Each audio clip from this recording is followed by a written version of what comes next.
For over 15 years, Saturdays and Illegal Curve have been synonymous with one another. With insight, analysis, and interviews regarding the Winnipeg Jets, the Manitoba Moose, and all around the NHL, here are Dave Manouk, Ezra Ginsburg, and your host, Drew Mindell.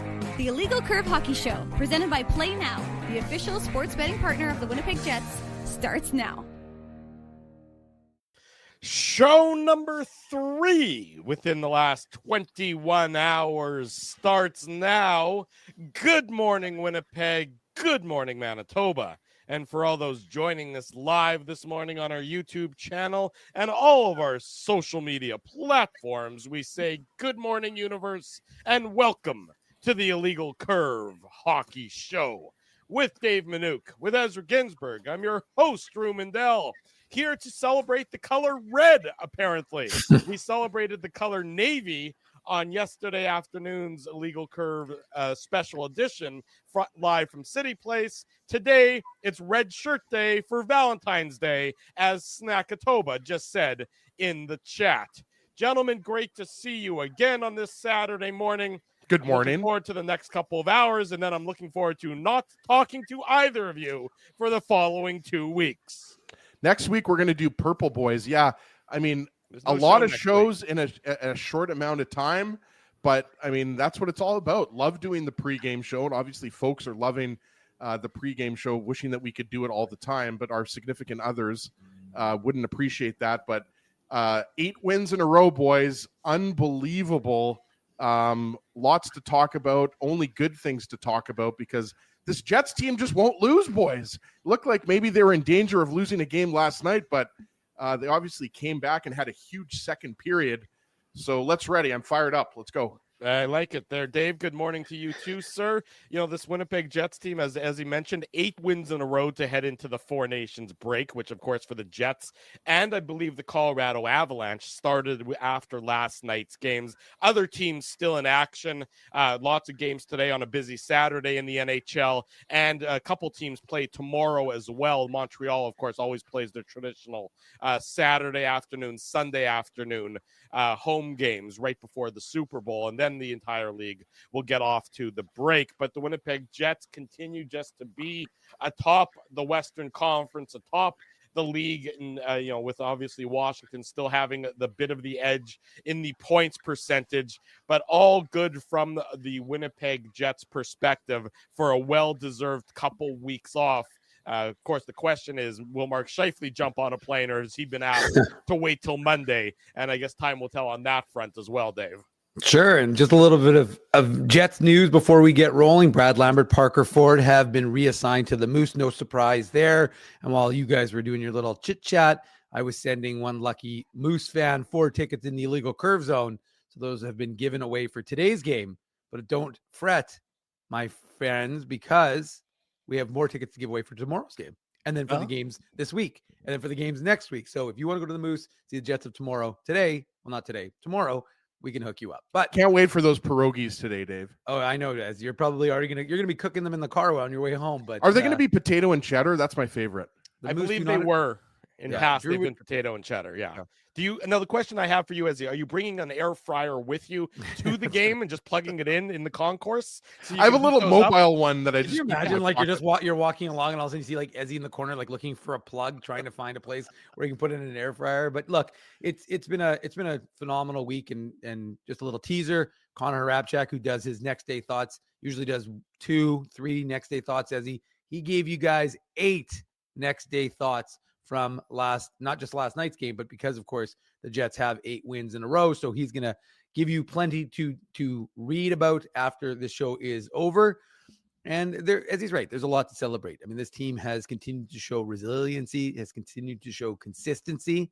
And like Scott O'Neill said, I mean, I don't necessarily agree that they've gotten 39 wins in 39 different ways, but they've definitely not won in ways that we've traditionally become used to seeing with this Jets team, which is Connor Hellebuck plays out of his mind. The Jets score enough goals to win, but the structure isn't there. So I think from my perspective, one of the things we've seen from this team is just a level of consistency that even when there's lapses, right, they rebound or respond. And, they respond when Scott O'Neill was pretty blunt in his post-game analysis in Utah back on January 20th for what he saw from this team. and they responded. And we've seen them, like I said, come out of the gate like a house on fire. But more than that, it's sustaining that and being able to build on it. And they've done that. And the other last thing I'll say is, aside from the special teams, which obviously merit a lot of conversation, it's that guys have seized opportunities when they've been presented. So Rasmus Kupari, David Gustafsson, all of these guys, even Adam Lowry, the guys like Cole Perfetti, the guys who are already in the top 6, they already have lots of opportunity, but it's those other guys who are stepping up when guys are absent who have shown that they can take advantage of that. You talk about special teams, just a quick note on that. And before I have a specific question I want to start with both of you for this morning's show. The Jets penalty kill, it's now in the top half of the league, 14th in the NHL. So their improved play. We did it. We did it. Yeah, that's right. Raise the cup, raise the banner. We've won. Speaking of raising the cup and raising the banner, though, that leads me into the question I had for you guys. Obviously, we know, Hold on a second, Drew. This is more important. In Ehlers we trust, obviously deep fried. Come on. Okay. As far as the pierogies, for those listening on the podcast, in Ehlers we trust is asking how I like my pierogies. So the obvious answer is deep fried. Well, deep fried or fried? Because last time I checked, you don't have a deep fryer in your house. At least I hope you don't have a deep fryer. And I don't live in the southern U.S. and I don't deep fry everything. But no, I obviously fry them. I mean, that's the way to go. But I mean, as far as I'm concerned, air fryers, good. I mean, boiled, not my thing. But yeah, I mean, I put it in a frying pan, little onions, little sour cream on the side, boys. Come on. You know how I like my pierogies. 2 fun facts. Number 1, Ezzy was once in a pierogi eating contest. Twice. Yes. Right, but that was, but you were in one. On 2 separate occasions, he was in a pierogi. And I'm proud to say I finished 8 out of 11 people. Thank you. And then the other fun fact, I've never had a pierogi. You've never had a pierogi? It's funny because Dave is the most proud Manitoban ever, and he's never had a pierogi. Food. It's your family's. I understand. It's not for me. I don't like. I mean, I would have if there was just potato, but I don't like cheese that much. Except on pizza. You can get potato and onion. There's all sorts of. I know. I'm just lazy. I just don't like. Lazy. It's not the. It's like. I mean, I know you never cook. I'm well aware you never cook for yourself. My kitchen is pristine. Somebody in your life at some point in time should have presented a pierogi in front of you. A dumpling, a pierogi, a knish. It's all in the same realm of Eastern European food. I'm aware. Drew, I reject it. Dave, Drew's got to wrap his head around this. Dave has never had a pierogi. Well, this isn't at some point in time before you lived on your own. How did you not get a pierogi in front of you? I'm not saying it wasn't put in. That's what I'm saying, Dave. I'm not sure Drew's understanding this. It's not that Dave hasn't been around pierogies. Yeah, it's that he's never physically put one in his own mouth to eat. I mean, it's pierogies, not that hard to comprehend. Pierogies, lasagna, no pierogies for Dave M. Pierogies, lasagna, coffee. Those are all no-goes. Okay, I need to take a second. And cigarettes. No cigarettes for Dave M either. Oh, yeah, definitely no cigarettes. I need a minute here to compose myself. Let's get back on topic before I lose my mind entirely. Somebody better eat a pierogi after all this pierogi talk. 39, 14, and 3. We know where the Jets are. It's been well documented. We know what the ceiling and the goal is for the Winnipeg Jets. Obviously, winning the Stanley Cup. Has the floor for the Winnipeg Jets changed as far as the record, as far as you're concerned?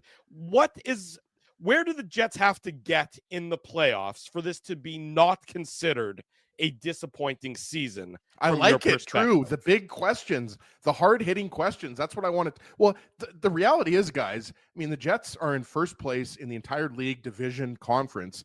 This isn't going to mean anything if they get knocked out in the first round of the playoffs. So we've known that all year long. Right. Last year they were a 110-point team, and they were out in the first. They were 110. Is that what they were last year? 109, 110, whatever they were last year. They got knocked out in the first round. Weren't they 114 last year? 110. He's right. Oh. 114 was 2018, boy. Dave. Don't be criticizing Ezzy right now, trying to correct them. Ezzy's the man. You and your anti-pierogi, anti-lasagna agenda need to go off into the corner and think about your actions. I think I'm taking a different tact here. I think Dave should get some type of award for living in Manitoba that long and never having a pierogi. Like some Manitobans, I'm not joking, eat pierogies like 2 or 3 times a week. So I get it. The fact that Dave has never had a pierogi, I'm not mad. I'm actually impressed. Thank you. But anyways, let's get back to When Baxter ate a whole Jets wheel talk of here. cheese. Yeah, exactly. But I mean, the reality is, I don't think anything but going to the Western Conference Finals is going to be impressive. Like, I don't think going to the second round for this team is enough. Like, I know that would be an improvement. Like, we're not the Toronto Maple Leafs here, guys. Getting to the second round is not the goal. The goal here is to win the Stanley Cup. So obviously, Shade.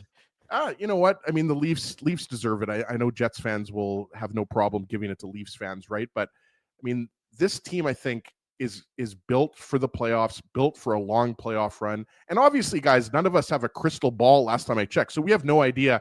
I mean, look at a couple of years ago, the Boston Bruins had 126 points and got knocked out in the first round. Everybody remembers that, right? Mm-hmm. So, I mean, it can happen. Winning the President's Trophy or finishing second or third overall in the league doesn't guarantee you playoff success. But I think with the way Connor Hellebuyck has played, obviously not just this year, but in previous years, but I think the big difference for me, and you guys know what I'm going to say here, it's the improved defensive play of the Scheifele line. It's obviously the emergence of the second line now and the power play. I mean, the Jets, since 2017-18, they've struggled on the power play. Now they're at a 33% clip, or around 33%. That's a huge difference. Think about, guys, if the Jets scored an extra couple power play goals against the Avalanche, they might win that series last year. That's how bad the power play was, right? So for me, Drew, and I'll let Dave get in here, I mean, the Jets have to go to the conference finals at least. That's just my opinion, but I don't think, going to the Elite Eight is going to cut it this year. Dave, same question for you, as you and I are fighting with each other in the chat right now. Like, you can't possibly say that the reason you've never had pierogies is I'm not saying like you're at often home. fried in lard. I'm seeing at restaurants growing up, like when you went to Mom's Pierogi Factory, shout out on Sinclair, then you had to be aware of that kind of thing. Anyways, it doesn't matter. Let's not turn this into a complete sidebar. We've already done that enough. By the way, Kenny is in the chat much earlier than my prediction. My prediction was 9:15, and it's 9. Oh no, it is 9:15. I said 9:20. So Kenny's right on time. Well, anyway, so to answer the question, I think that honestly that there's no doubt in my mind, at least, that you need at least to get, if you have a very good second round, like, and you get knocked out by a good team, fine. But it can't be the first round. You have to get past the first round. To be honest with you, I'm with Ez. I really think a conference finals is the bare minimum for this team, just the way they've played.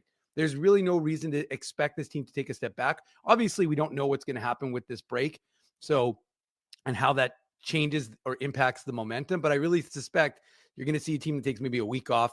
And we heard from Scott Arniel. He said this team has an optional on the Tuesday, and then they've got 3 straight days of practice before they go to St. Louis. So I think that they'll be able to shake off any rust that they or any sand, I should say, because they'll of course been in the sun. But most of them, I suspect. But so to me, that's kind of the thing. You don't expect them to have much of a lapse, I think, from what we've seen from this consistent game they've played over the last 8 since that game in Utah. And to answer your question, Drew, I suspect that it's going to be, by the way, I'm intentionally not looking at the comments so I can keep my thought process going. But to answer your question, I think that bare minimum for this team for this season to be considered a success is conference finals. Kenny has no idea what he's walking into right now. Well, let's bring in Kenny Wiebe. Good morning, Ken. How are you? Yes. Good morning, gents. What are your thoughts? Do I know what I'm jumping into? I just heard you absolutely carve the Leafs. Ezzy, I don't own a crystal ball, but for some props, I do have a souvenir from the 2001 All-Star game in Seattle, the Ichiro All-Star game. So Love it.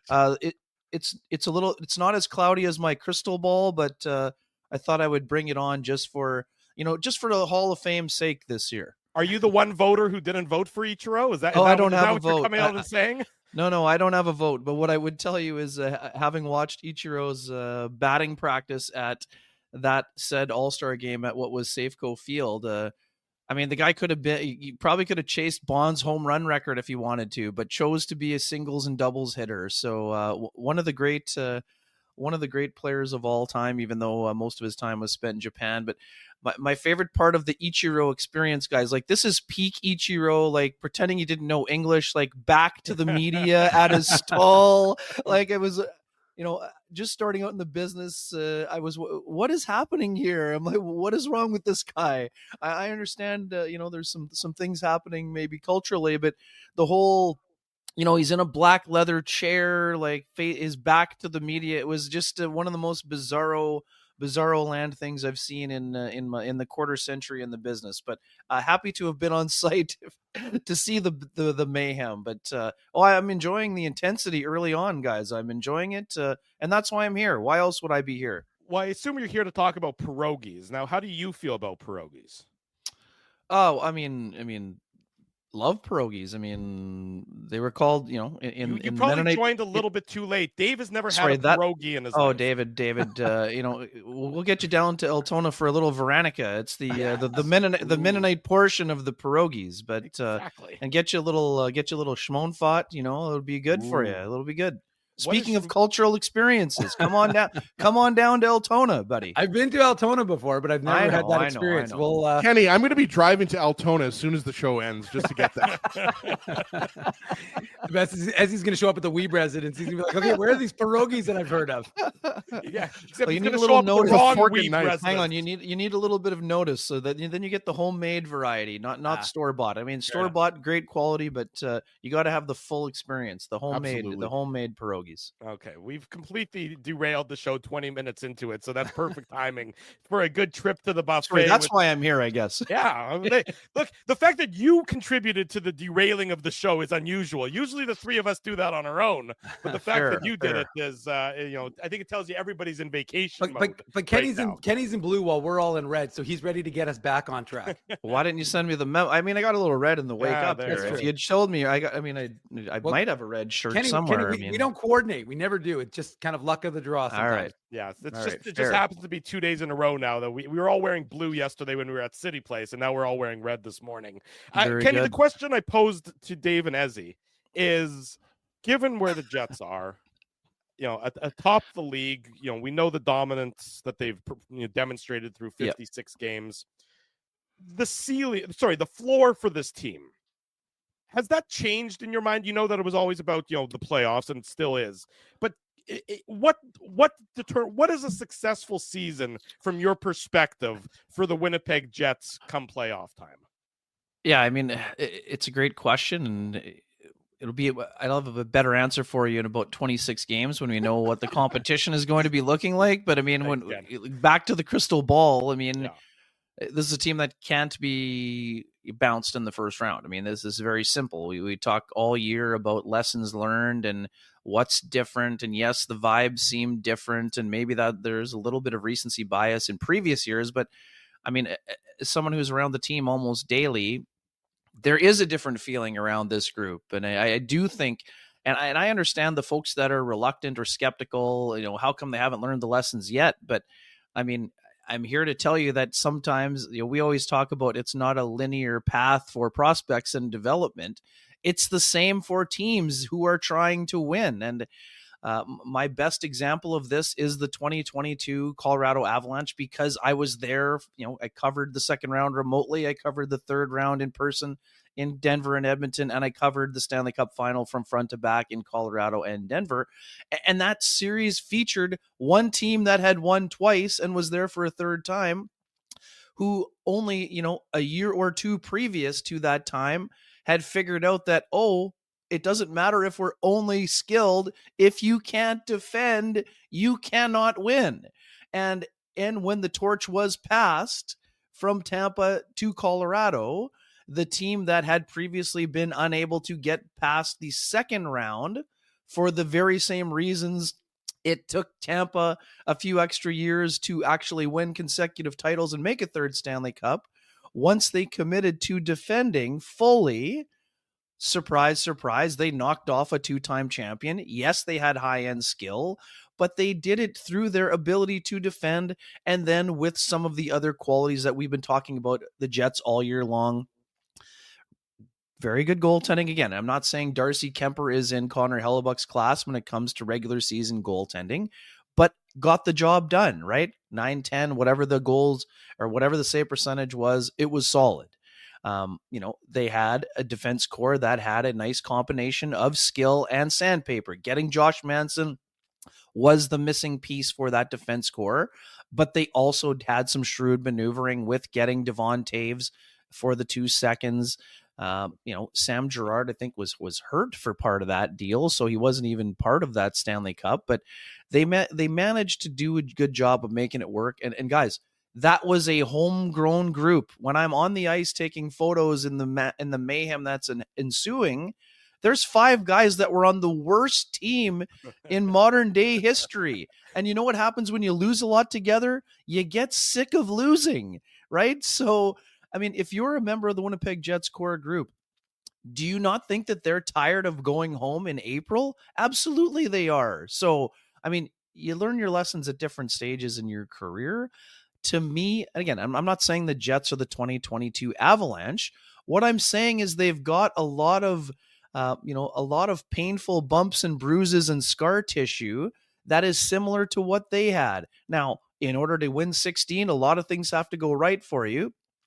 But I would say there are some similarities in terms of the path that both franchises have taken. I understand fully that the Jets did not have, first overall picks like Nathan McKinnon, but their path is similar.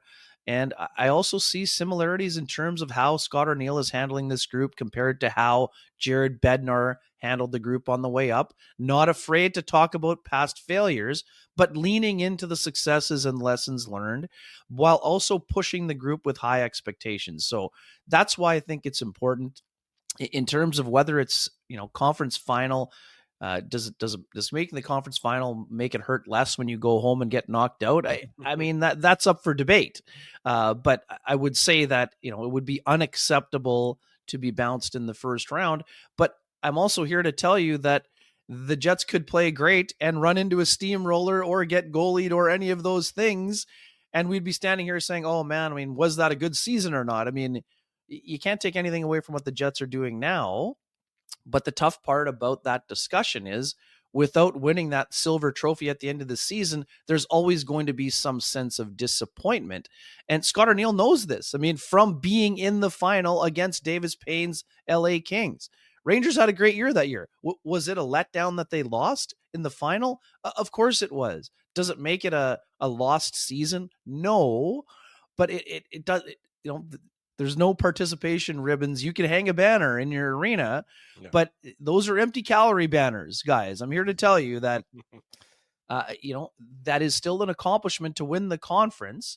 But I mean, Dave, you cover the Moose a lot. I mean, when the Moose went to the final against, first as St. John's, and then when I covered them against Hershey, they had a great season, but they lost in 6 games. Now, does it mean they had a bad, lost season?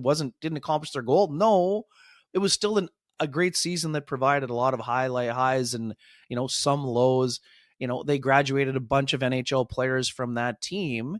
But I'm here to tell you that those guys, had they won game 6 and 7, would be feeling a lot differently than when you lose in the final. So, I mean, whether it's conference final or final, I mean, the answer to your question is simple. The Jets need to win a couple of rounds in order to feel better about themselves as an organization. But I like the fact that Scott Arniel is openly talking about wanting to play into June. I mean, if you don't believe in yourself, no one's going to believe in you and say, oh, who's going to win the league? That team who's not talking about getting to the final. And again, it's funny, Kenny. Sorry for interrupting you there. No, but okay. You talk about last year. You remember the Spit and Chicklets guys came out and they said that people were talking about that the Jets were the biggest frauds in the league.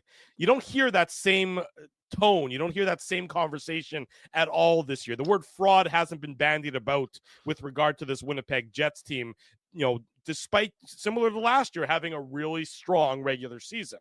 No, that's true. And I mean, I would say there was one stretch during the, the minor hiccup that was happening that some people were wondering in the chat rooms. But I mean, again, I don't think you're the two people around the league, whether it's coaches, players, are all very complimentary of what the Jets are doing. And I don't think they're blowing smoke. Like this goes back to John Cooper. I mean, John Cooper said early in November, one of the best qualities the Jets have is that they don't beat themselves. And I mean, that sounds very elementary or rudimentary in terms of a process of a team trying to become a winner. But even good teams often shoot themselves in the foot because of the quality of competition. So the fact that the Jets were leaning into that early on during the 15-1 start and what transpired afterward is impressive. So we know what the block is, right? So it's 15-1, 3-7. Then I think, what is it, 21, 6-3, something along those lines. Mhm. Like, I'm here to tell you. I mean, I've covered the league for 14 years. You guys have been around a long time. There aren't a lot of seasons that include 3 7-game winning streaks and 2 8-game winning streaks by game 56. It's more than a season's worth of winning streaks for most teams. Mhm. These things don't happen by accident. They don't happen by just beating up on teams that are in the bottom 5 and wondering where their lottery selection is going to be. This is a very good team. I love the discussion yesterday. And again, I like the fact that Scott Arniel was leaning into it. I mean, you know that there's going to be, it's 1 month till the deadline, 1 day, 1 month right now. So the Jets are in a position to add. They're not going to just be adding 6 or 7 pieces. They're not just going to be adding anyone who falls into their lap. They have the ability to be patient and do a lot of due diligence for the people you want to add for the specific, I wouldn't even call them holes. They're areas that could use improvement. We know what the areas are. They've been the similar areas for a good stretch of time here, but you don't have to go out and get the first guy that's being dangled out there as an offer. You Right. can be selective, and you can also make sure you do the due diligence to ensure that it is a Paul Stastny arrival. And again, I'm not knocking Tyler Toffoli as a person, but that move didn't work out. Right. Everything behind the move was a sound decision. Did the Jets play slower when Toffoli arrived? Yes. Could Toffoli score? Of course. He's got 19 this year on a brutal team, or a team that is certainly on the rise, or trying to be on the rise and rebuilding. On the rise from 32nd. Well, yes, I guess. Sorry. You know what I mean, though. So I know what you mean. I'm for just all the giving you people saying, gears. "Oh, what a terrible idea." Well, I mean, championship pedigree. The guy had 31 goals when he arrived. Had played on legitimately played on line with the second line center. So, I mean, was it a bad idea? No. Did it work out? No. That's the point. Sometimes it's not the higher profile moves that are the ones that make the biggest difference. So, I'm very curious to see how the next month goes. I expect the Jets to be active.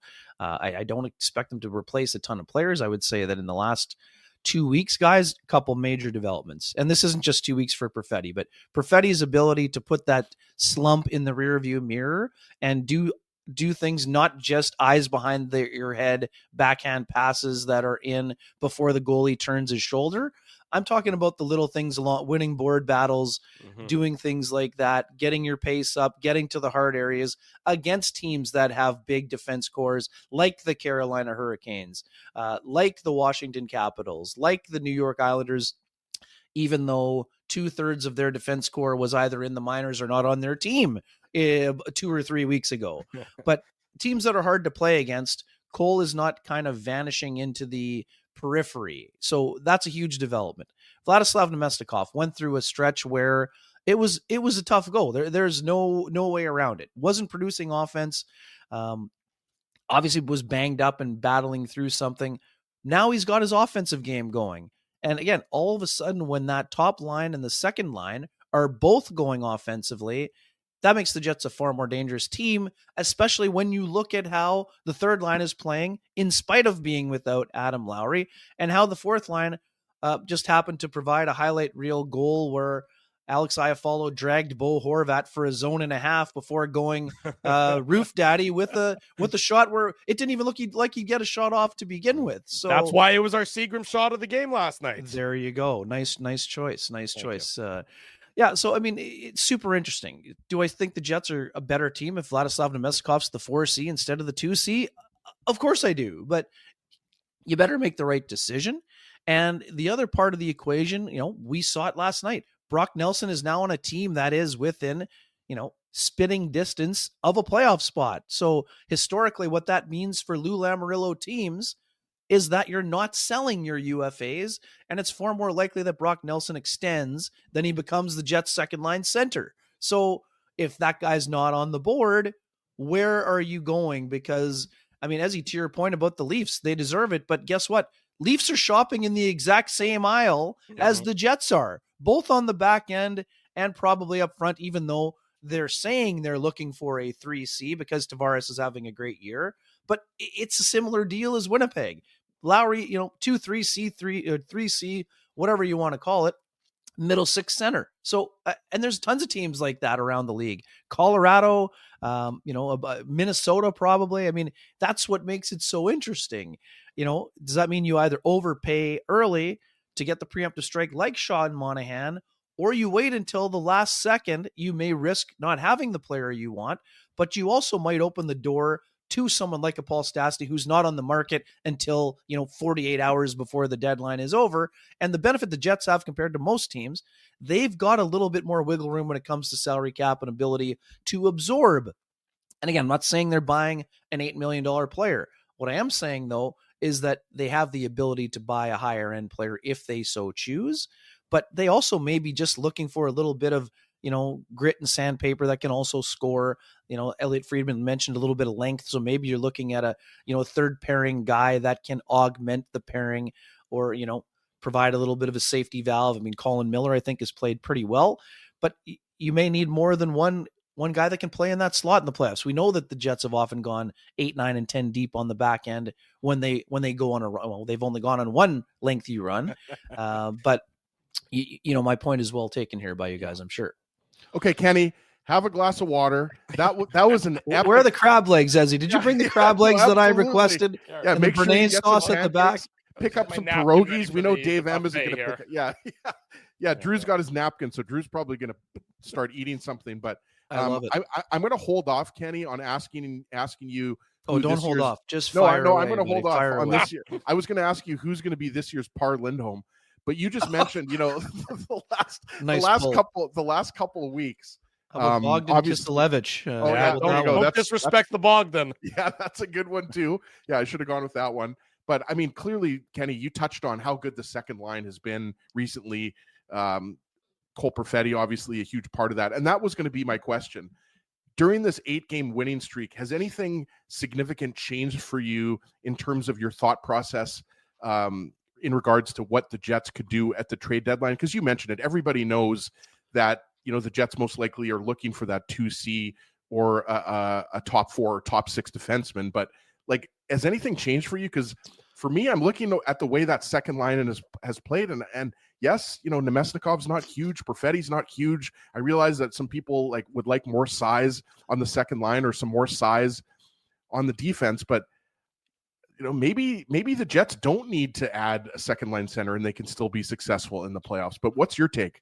Yeah, I mean, I just got to tread lightly when it comes to that, Ezzy. I mean, there's also going to be, if you want to win 16 games, you got to be deeper, right? I mean, I like Brad's skating yesterday, but I mean, the Jets are an injury away from Brad Lambert sliding into the second line center role. And, Right. I think Brad's making great progress this year, but is Brad going to be able to go up against Wyatt Johnston in the second round? Is he going to be able to go up against Jack Eichel or Connor McDavid or Leon Draisaitl in the third round? Is he going to be able to go up against Barkov if the Jets happen to play into June? I mean, I think there will be a time coming when he is able to fill that role, but for a team trying to win the silver trophy at the end, I just think that it would be dangerous to just say, "Hey, we understand things are going well. Let's just roll with what we have here."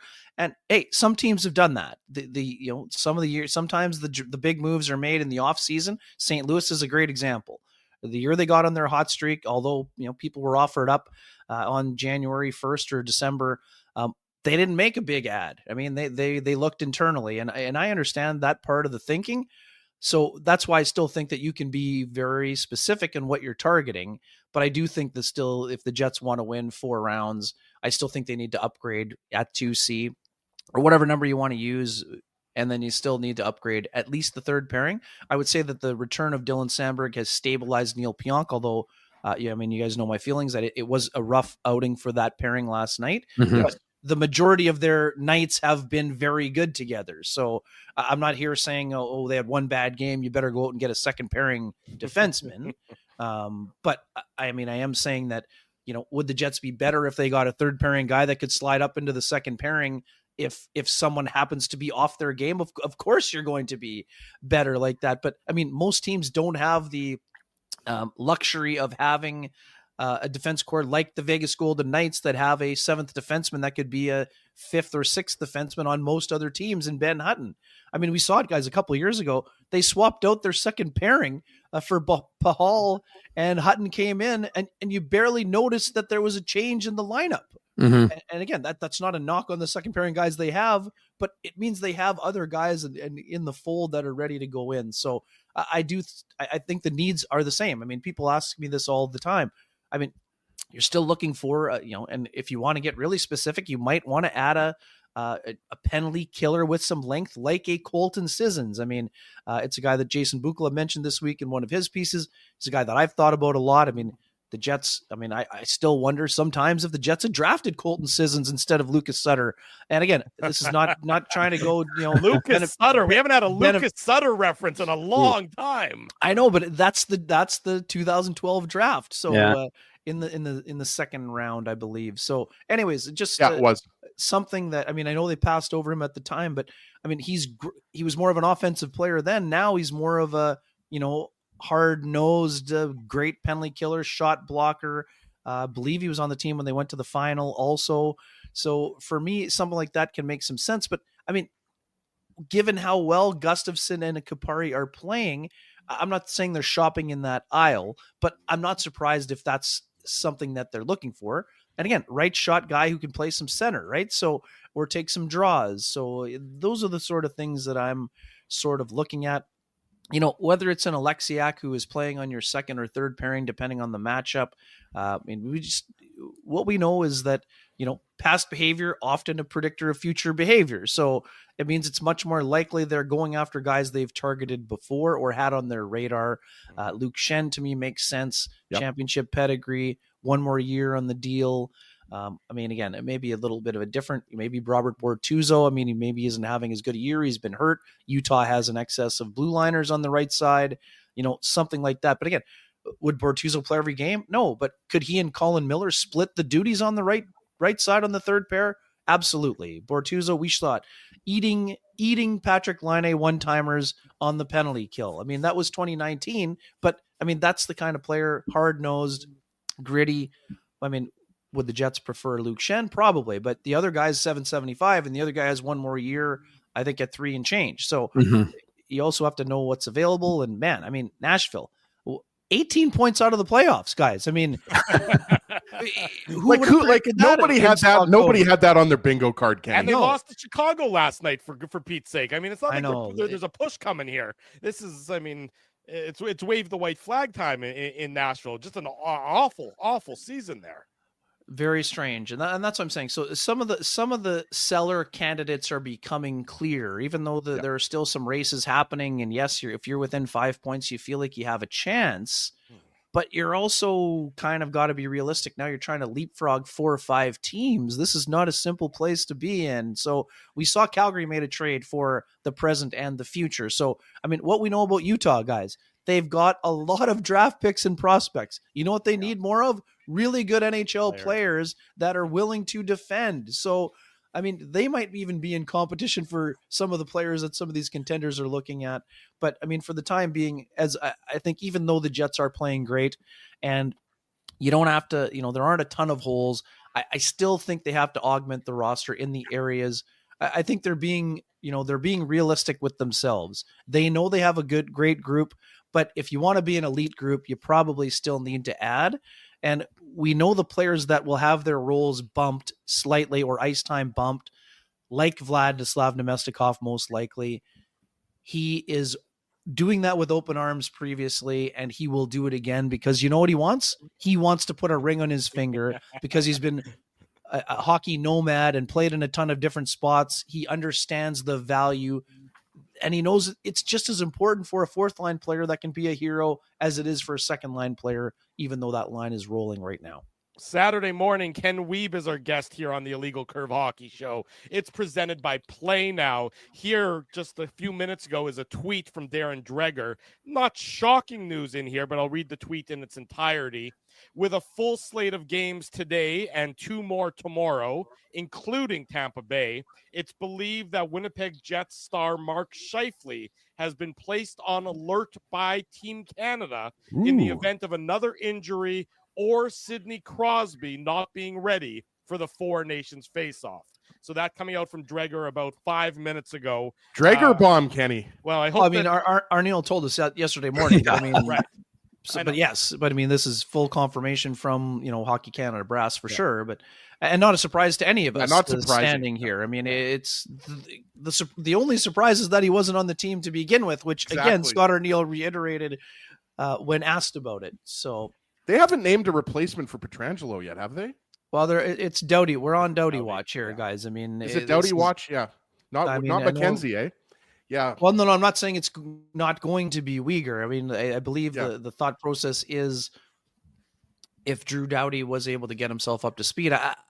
I love Drew Doughty as a player, and everything he's done for Canada is well documented. Right. I just don't see a scenario where you have an injury like that, the high ankle sprain. Right. You don't ramp up in 2 weeks for international competition. I'm sorry. I love Drew Doughty as a player, Hall of Famer. But how do you expect to? This is an injury that takes months. You can't just ramp up and say, Drew's going to be better than a guy who's just played 56 games in the NHL. The gap is not that wide. Drew is a great player. Especially if you're an LA Kings team that is, a damn good team, to be honest. Are you really that excited to send him off to play in these, what I'll call exhibition games, for all intents and purposes? I don't know how happy you are if Doughty's the guy that gets selected there rather than give him some more time to sort of get up to speed. That's just my thought on that front. But yeah, I mean, I think if you're Rob Blake and Luc Robitaille, the ability to play in playoff type atmospheres may help him ramp up for the stretch run. I was be the counter argument counselor. Would be that. But Kenny, what you're saying is who's a better option here, just based on? No, I'm saying McKenzie Weegar or Chris Tanev have to be better options. I mean, does I'm with you 100%. Drew have a higher ceiling? Yes, but I mean, you're basically asking him to be the 6th or the 7th defenseman. You're not asking him to slide beside Josh Morrissey on the second pairing and say, "Oh, by the way, I'd like you to play 24 minutes against Team USA." I mean, I just don't know how that ends well. If I'm Drew Doughty, I want to play in the Olympics in Italy. I don't care if I'm not ready. I mean, again, and I understand these guys want to play in international best on best. Of course they do. Haven't been able to do it since 2016. But I don't think that, I think that Drew would still be a great candidate for next year. But for this year, to me, it's got to be Tanev or McKenzie Weegar playing alongside Josh Morrissey if it's not Colton Parayko on a shutdown type of pairing. And again, like I said, I do this by saying I think that Drew Doughty is still a top 10 NHL defenseman.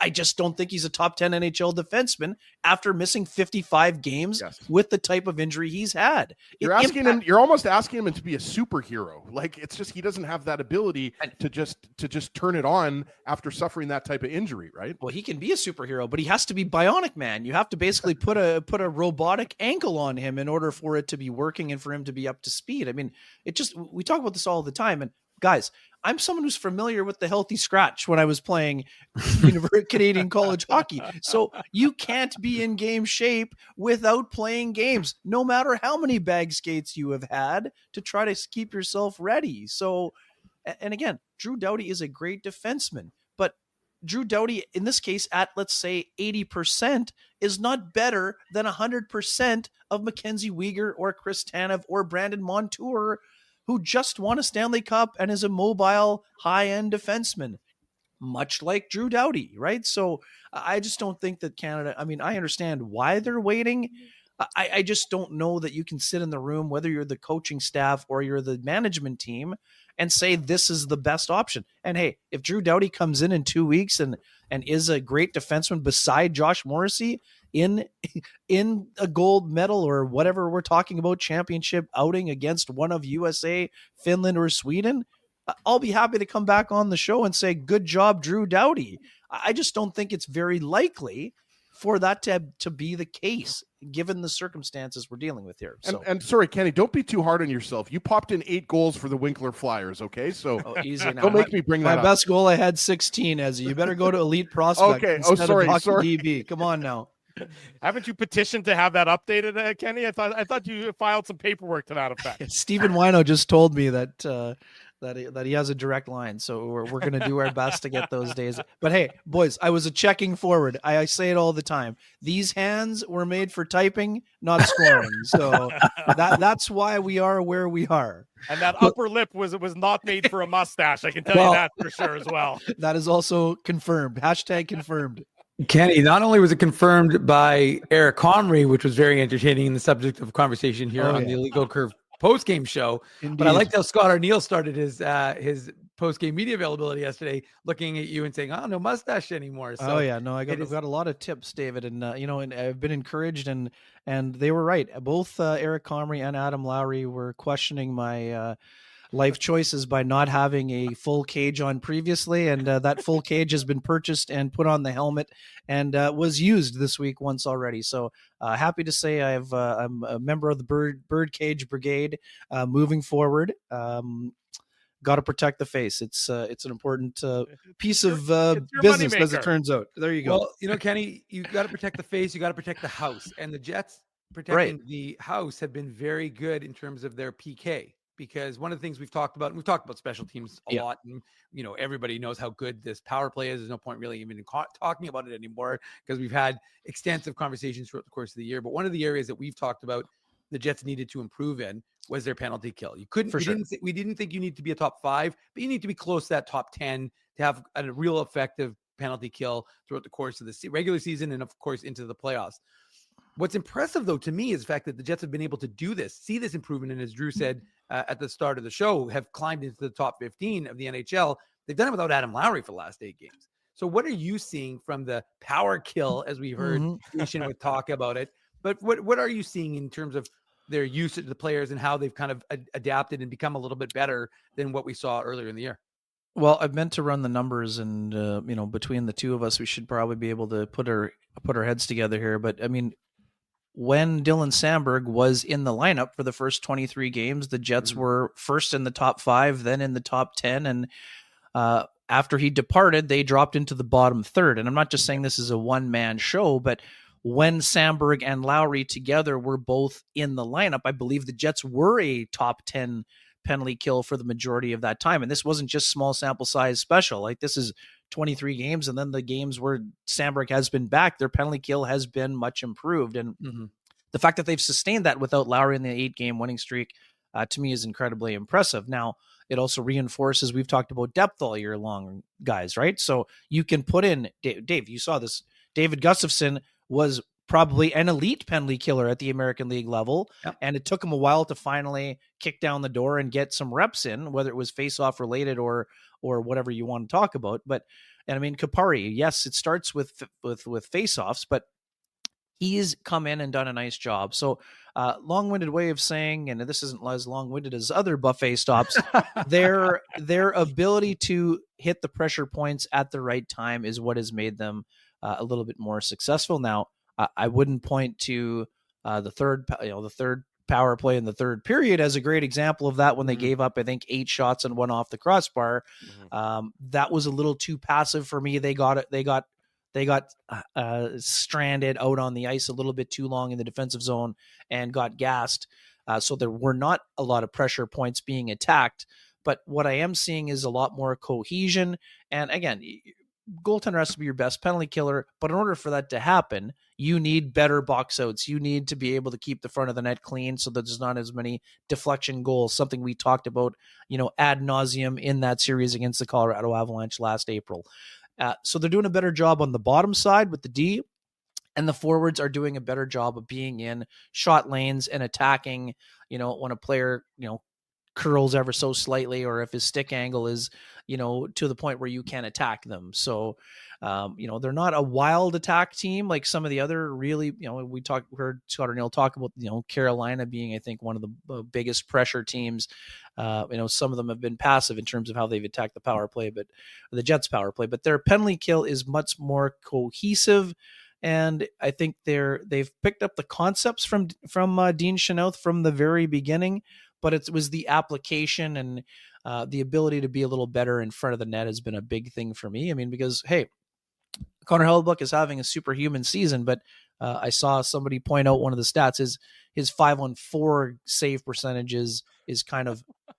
I mean, again, you're digging very deep into the bag of tricks. If your nitpicking is Connor Hellebuyck is more like too many goals when the more Jets more like two men league short. average in save percentage. But come on, man, like, but.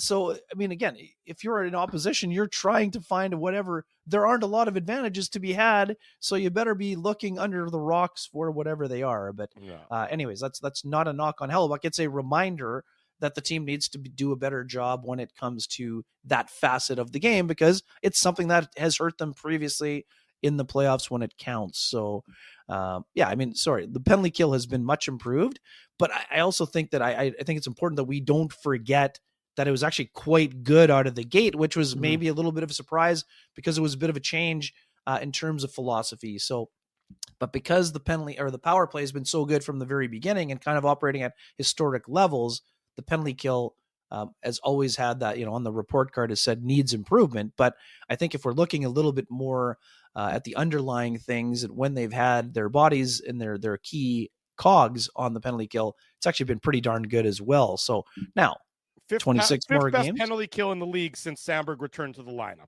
There you go. Wait, see, we have the ability to crunch numbers. I can filibuster Drew has with the best of them. We've got the ability to fire up. Well done, secret, Drew. Thank you, Kenny. The secret, is my second screen. Ezzy and Dave know that I talk about the second screen a lot. Experience, Drew. Experience. It's You're over an here. And experienced player. It's the power that where I generate my power comes from the ability to use my second screen. Drew's playing Candy Crush on his second. Sounds like resourcefulness to me, Drew. I would mark that down as resourcefulness. Well done. Thank you. I appreciate that. Your buddy, your colleague, Mike McIntyre, wrote an article in the paper this week, sort of looking at the rest versus rust debate. Mm-hmm. Looking back at the last time there's really been a big pause in the middle of a season. And and he wrote it, but he included the bubble, but the bubble with COVID and everything was such a unique anomaly. I'm almost willing to disregard that for a little bit. Well, the only reason we don't disregard it is because it's the most recent example. But of course, I mean, it's definitely not something that you're going to draw a ton of conclusions from. No, but he went back, 10 years ago to 2014 when the NHL went to Sochi for the Olympics. That was the last time they sort of had a big, in-season break. And Mike very astutely pointed out that, the best teams were not the best teams when the league resumed after going to Russia. How much stock do you put into that? How much sort of do you think that that's maybe a concern for the Winnipeg Jets? Almost, what is the goal for the Jets over the last 26 games of this regular season? There's no question that they're going to be a playoff team. Really, they should still win the Central and finish atop the Western Conference if they just play average hockey. But if you're Scott Arniel, you're the brain trust. What's the messaging? What's the goal for the final 26 games of the regular season? Yeah, I mean, I thought the article was a good idea by Scott Gibbons and executed well by Mike. And I would just say too, it's the circumstance. It's we're not going to draw a ton of conclusions from stuff from 2014. I mean, the game has changed since that time, and I just think that it was definitely a valuable exercise. And you sort of have a few eyebrow raisers in there. But what I would say, Drew, that I don't think any of those things apply to this version of the Jets because of all the things we've been talking about for the last almost 45 minutes here. Because of the battle scars, they're not going to come back like fat cats and complacent and thinking we've got this division cased and so we can just go into cruise control for 26 games. So I don't think I think there are valuable lessons to be learned from it, that you better be sharp and you better limit the whatever you're doing on the break, enjoying yourself, go ahead and enjoy. But you work so hard to get to this point. Don't throw it away by having a 2-week vacation where you're not thinking. The reset is important. Get away from the game for a week. But I mean, I also think too, we look at the hunger of this group. This is a focus group. The reason the Jets are where they are, Drew, is because of their ability to just zone in on the next task. So the task right now, enjoy the heck out of the next 7 days. And then guess what? For the next 7, start getting yourself ready for the most enjoyable part of the season. So I don't think the Jets are going to, have all kinds of bad habits creeping into their respective game, or that they won't be hungry coming back thinking that, they've got a big issue coming down. I mean, this team wants to win the Stanley Cup. So you're not going to come back and say, you know what we've done so far, super cool. Let's hang the 56 game banner up there and see a training camp. I mean, that's just not how this group is wired. And honestly, it's one of the most impressive things that Scott Arniel has done. The ability to have his team on task and the players for following on task. I said this the other day with Hustler guys. I don't want to speak for you, but I'm pretty sure that at exit meeting day, I'm guessing that in your shows, you were not blown away by the let's get 5 to 10% better mantra that was coming out of there, because it sounded like empty words, empty promises, right? But what has happened since then? They've actually backed up those words with action, and they have been 5 to 10% better in almost every area of the game, to the point where they're first in almost every category this year, except for penalty kill. So, I mean, I applaud them for their ability to dig in. And I always talk about this. I mean, I've been in a lot of losing rooms over the years. You've been in some winning rooms. Josh Morrissey's emphatic plea to his teammates to not want to feel this way again after game 5, that resonates, as a listener. So to me, I see no other explanation than that the Jets were, quite frankly, pissed off at how it ended and wanted to say, this isn't us. We want to show people that we can be a winning team and get to the end of the rainbow where the trophy is. So again, long road ahead to that, but Drew, I don't see there being any issue with the break. I mean, yes, would a team that's won 8 in a row like to keep playing, whether it's for one more week or 3 days or 3 months? Sure. But it's the compound interest for me is what the Jets are doing. There have been a lot of deposits. There have been 56 deposits, some bigger than others, but the consistency of the deposit is why the Jets are where they are.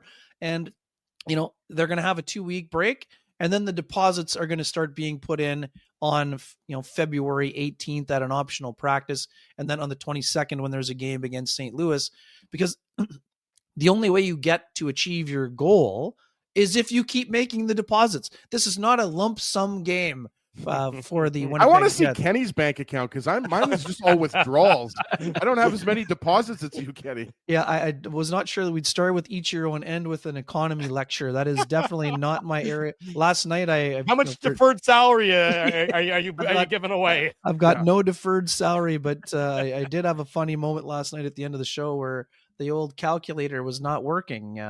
You guys know that I said Gabe Vilardi good for 35 plus. And I'm like, it'll be tough to get to 40. That means he needs 26 in 26 games. And I'm like, no, that would be a 50 burger for Gabe Vilardi. It will still be tough to get 16 in 26. I wouldn't rule it out. That prediction's Carry the looking one. pretty good, Kenny. The 35 plus is looking quite comfortable here. Kyle Connor for 45 to 50. He'll have to stay hot, but I mean, it just all to say that I don't see the break being an issue. Every team in the league is going to have the same break. Now, the Jets have 3 players, whereas Washington has 0 players playing in the event. Is that a factor? I don't know. I mean, to me, 3 or 4 games, whatever level they're at, I think they can only help those players that are participating, but the players who are not there are going to benefit from having that break. So the Jets' hunger is the issue here. They are hungry. They don't want to have a one and done. They know what people say about them and whatever else, can't get the job done. Well, hey, they said that about the 2021 Colorado Avalanche, and then they put a banner up. So anyways, all to say that this has always been fun, guys. Jay Bell sends his love from Mexico. Yes. Enjoy the break. I will be heading to Mexico also on Sunday, and as you guys know, I'll be fired up when the break is over also. This is the most enjoyable time of the year. Yeah. Obviously, playoffs being the most enjoyable, but this the the sprint to the finish is always fun. Games every other night, storylines emerging, trades are going to be happening. We will be trying to break it all down, and that's the beauty of the space that we reside in. Couldn't do it without the listeners, and couldn't do it without the ability to have these kinds of fun conversations. And I'm wishing you guys all the best the rest of the show, and during the stretch as well. We will catch up with a Saturday buffet again. I was gonna say, does that mean you're missing the Super Bowl, or are you landing in Mexico in time?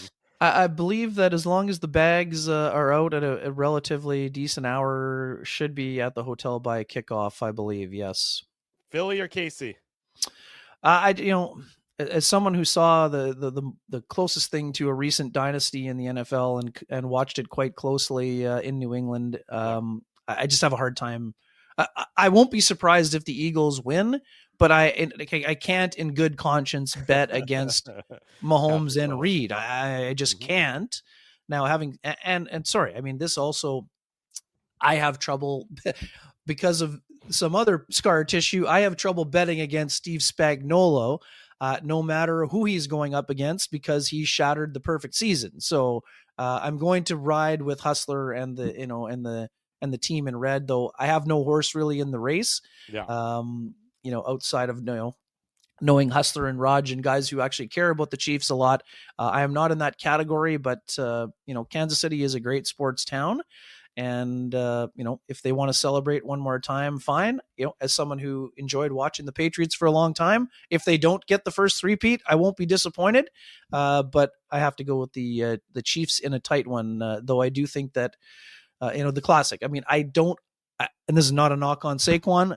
I just think that Spagnuolo will do everything in his power to minimize his damage, which means Jalen Hurts will have to go off with his receiving core, or there's going to have to be turnovers created by their great front seven in order for the Eagles to unseat the champs. Okay, go pack your bags, get the hell out of here. Have a great trip. We'll see you back in Winnipeg after your sojourn to down south for some warmer weather. Thanks for having me, boys. Winnipeg Free Press, our great friend. Kenny, have a couple pina coladas for us, will you?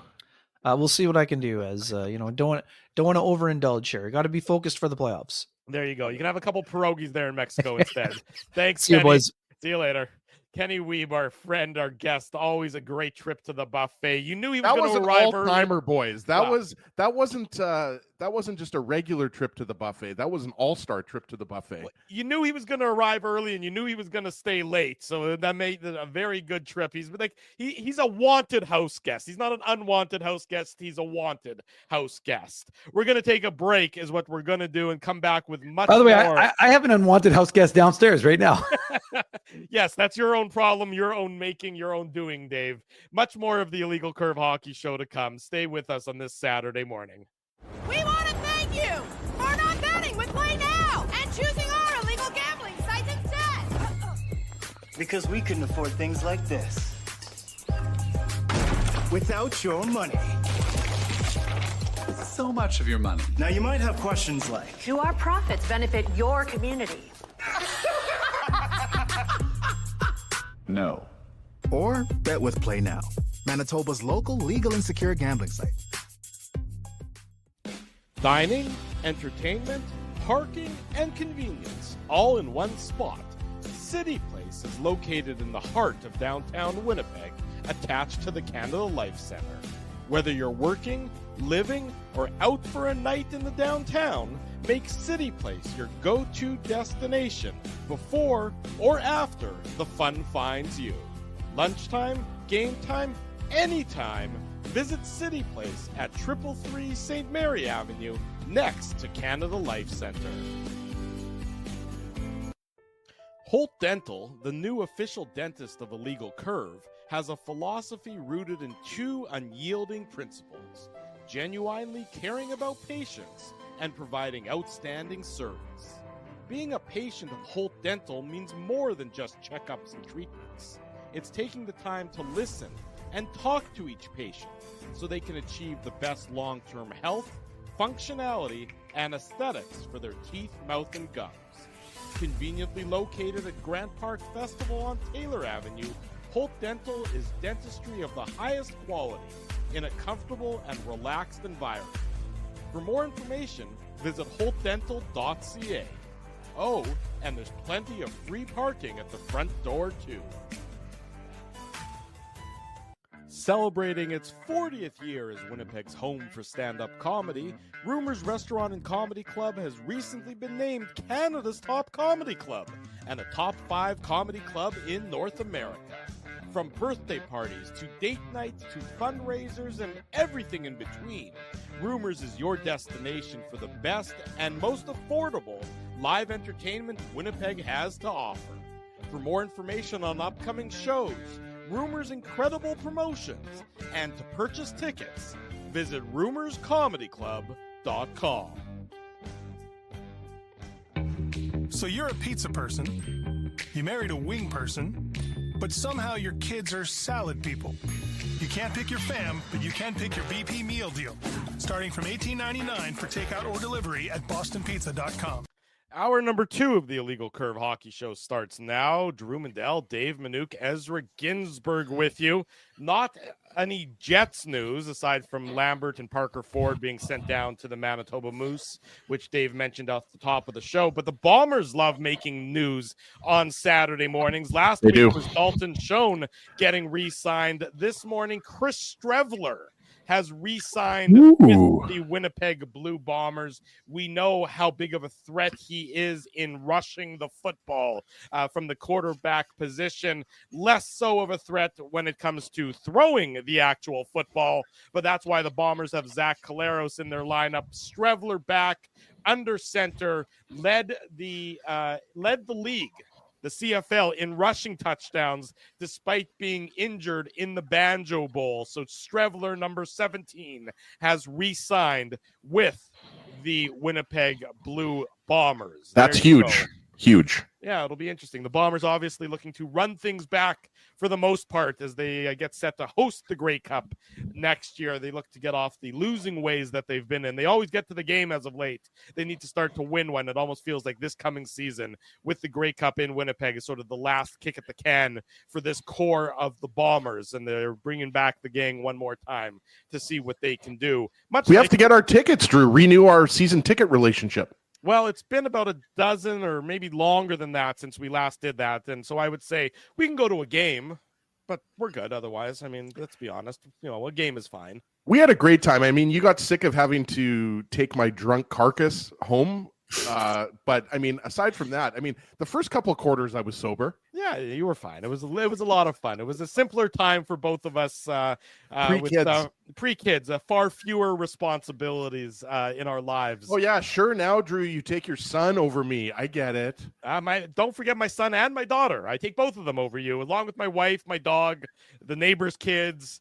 The random other people I sometimes run into. There's a long list. And then maybe I'll give you a call. Dave, are you available before I call Ezzy?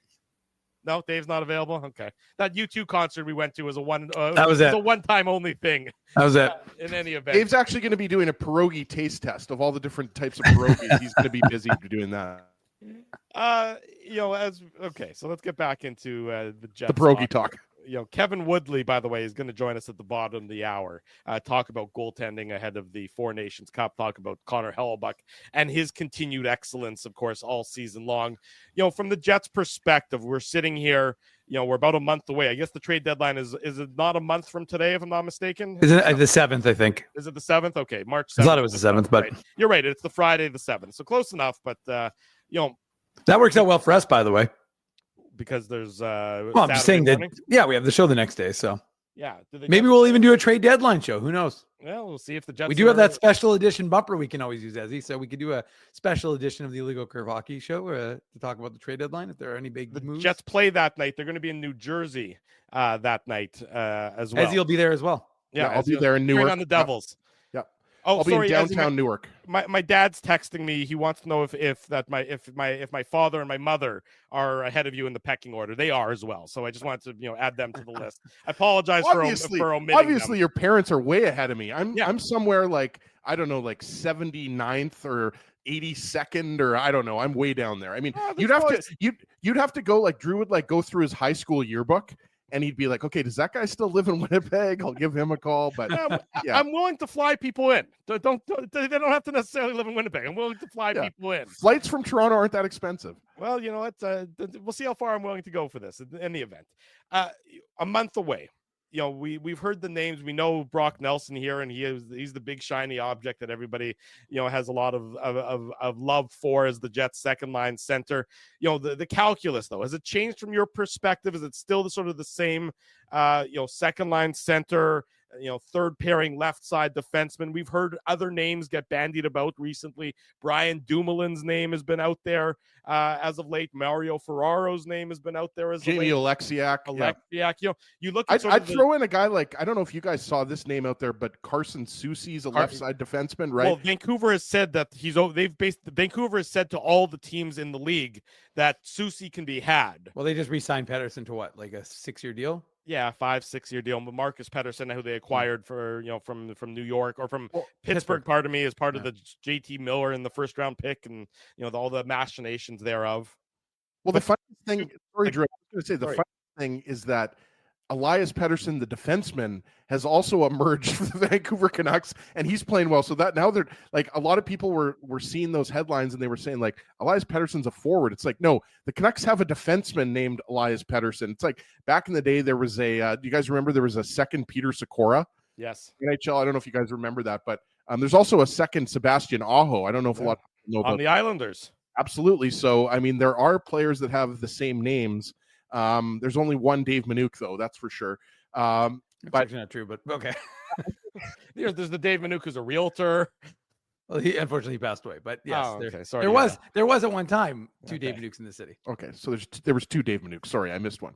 But I mean, getting back to the trade deadline coming up in a month, guys, and the fact that the Jets have won 8 games in a row, like, I'm with Kenny, and it's hard to argue with Kenny. I mean, great segment with Kenny, by the way. And I think that like the second line center is interesting because you look at like Chris Johnston put out his recent trade bait board for TSN. I'm not sure if you guys saw that. Yeah, and obviously the Athletic is actually who he puts it out for.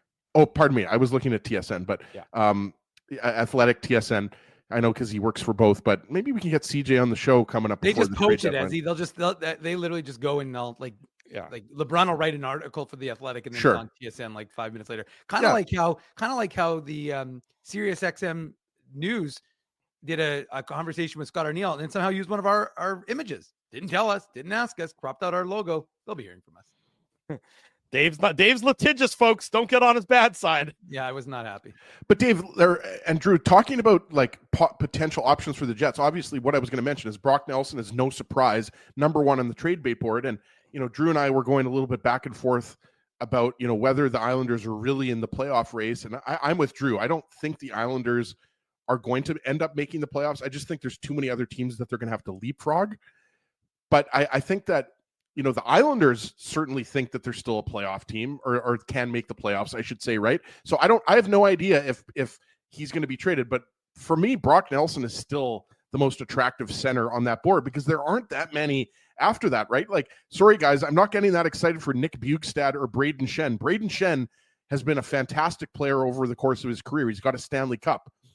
But if you're talking to me about, Brock Nelson versus Braden Shen, I'm picking Brock Nelson as a better option. And yes, Toronto and other teams are going to be, interested in Brock Nelson as well. But going back to what you were saying, Drew, I think that, that's still what Chevy is looking for and a left side defenseman. So, let's talk about the left side defenseman category, because I think that's where, we know that the number of second line centers, at least the names that have been bandied about, there's not a lot of second line centers available, Dave.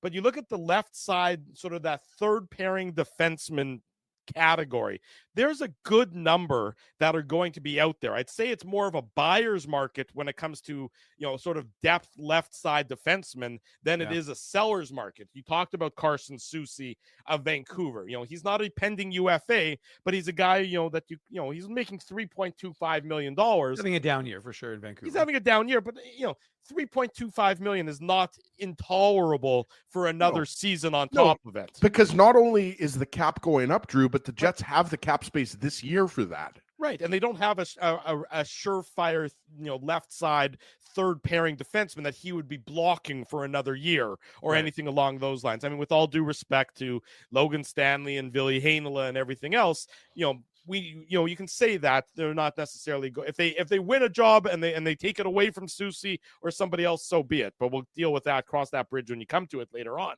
You have Alexiak. Again, he's under contract for another year. Guys who are under contract, where you get the cost certainty of what you have to pay them, have an appeal. So there's two guys on your left side immediately that I've mentioned. Mario Ferraro, again, he's also under contract. Yeah. A third player at that point in time. Dumoulin, he's a pending UFA. And then if you really want to go deep, Ryan Lindgren out of New York, he's also a pending UFA. So there's 5 right there. Depth guys who play on the left side, which means that's really where the Jets are looking. So they have options available that really are probably going to be an improvement upon Logan Stanley. And I'll give Stanley a little bit of credit as of late. He's been fine, I would say. I would say that he's been adequate and serviceable during this Winnipeg Jets 8-game winning streak. Not to say you want to go into the Stanley Cup playoffs with him as your third pairing left side defenseman. But since he's been given this runway, since he's been given this stretch of you're our guy, he's been perfectly fine for the Winnipeg Jets, I would say. Right. And Dave, the key here is that you want to have a third pairing defenseman who's not only an upgrade over Logan Stanley, Ville Heinola, and Hayden Fleury. You want a guy that if, forbid there's an injury, right, he can move up. You can move a guy up, and that's what happened when Dylan Sandberg was out of the lineup. We saw what happened, whether it was Hayden Fleury or Logan Stanley. They don't have the ability, all due respect to those guys, they're just not second pairing defensemen, right? So whether it's Jamie Oleksiak, whether it's a guy like Brian Dumoulin or Mario Ferraro or Carson Soucy, I mean, Drew threw out a bunch of names there, right? I mean, that's kind of what our thought process is right now. I think most people in the media, most Jets fans can see that, right? Like the big needs are left side defenseman and a 2C. I think it's harder to find a lot of names that are appealing. Like a lot of people are saying Ryan O'Reilly. Like I don't know. Are the Nashville Predators even looking at moving Ryan O'Reilly? Do they want to move him to a division rival? Is that a factor at all? I have no idea. They traded Nino Niederreiter to the Jets. Well, it's true, right? And I mean, Paul Stastny was from the St. Louis division Blues, rival, right? Yeah. So, I mean, Ryan O'Reilly, to me, guys, if we're talking about, if the Jets can't get Brock Nelson, then yeah, sign me up for a Ryan O'Reilly, that cup experience. I think, Ryan O'Reilly would look good up the middle for the Jets, Dave. Look, I think one of the most interesting debates you can have when it comes to this issue is the impact it has on the roster. And I agree with Ken to a degree. Like, while guys don't necessarily want to get bumped down, I'm sure Vlad Domestikov, if you need him to be your fourth line center, isn't going to grumble. He'll just go and do it, which we saw him do last year when they acquired Sean Monahan and he moved down and he was fine on the fourth line. But it is that interesting debate as to the chemistry that you could be impacting. I mean, this is a team, by no mistake, has gotten to where they are with the guys that are in the lineup right now. So I agree. Like, to me, originally you'd be like, okay, well, this team needs, some big upgrades in order to really be a contender. But right now, it's kind of hard to argue that they're not already a contender based on how they're playing. Now, the key Earlier is today in the show, we said that their floor is the Stanley Cup, is the Western Conference Final, or should be the Western Conference Final. For sure. And I think that of all when you look at the opportunity for the Winnipeg Jets, there's no really elite teams, right? The Washington Capitals have proven to be a wagon in the East. The Jets are proving to be a wagon in the West. And then there's some very good teams, even though, I mean, they're obviously engaging, right now it's mired in some slumps. Like Vegas is in a bit of a slump. Colorado's kind of won some, lost some. I know Dallas, although one thing about Colorado, I noticed they finally got their goal differential into the positive, because for the longest time, obviously based on their goalie tandem to start the year, it was negative. Now they're plus 12, but sorry, Dave, and I don't care what anybody says, as long as you've got McDavid, Draisaitl, Nugent Hopkins, I'm putting the Oilers in there as well. Well, let me stop you both for a second here. You talk especially if they go out and get John Gibson, which has been some rumored conversation out west.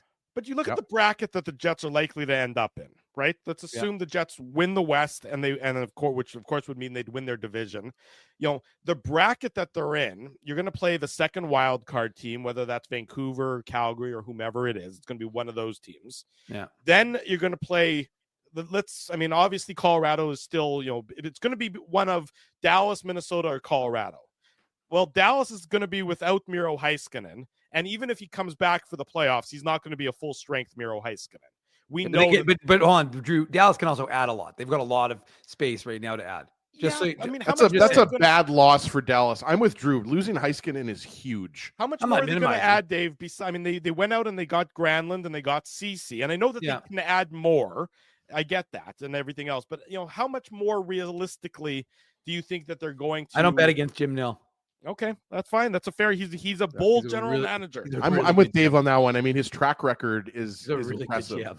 Yeah, he is a very good general manager. I'm just saying that it's, I think, easier to come out of the Central this year than it's going to be to come out of the Pacific.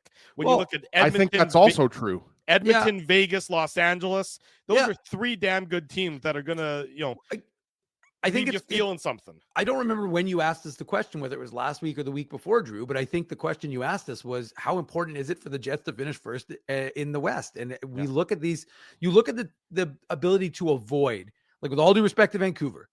I'm not saying that the most recent game we saw against Vancouver is emblematic of what that team is and who they are.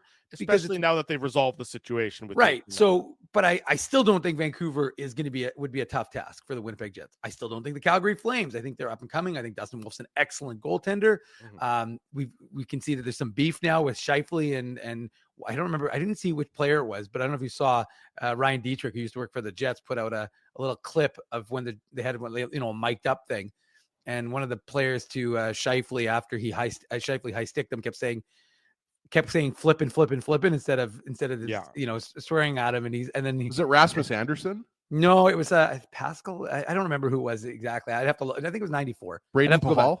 Yeah, Pahal. That's who it was. Yeah. So, but it was just play for the Golden Knights. Yeah, for Vegas. Yeah, that's right. For I think 3 years.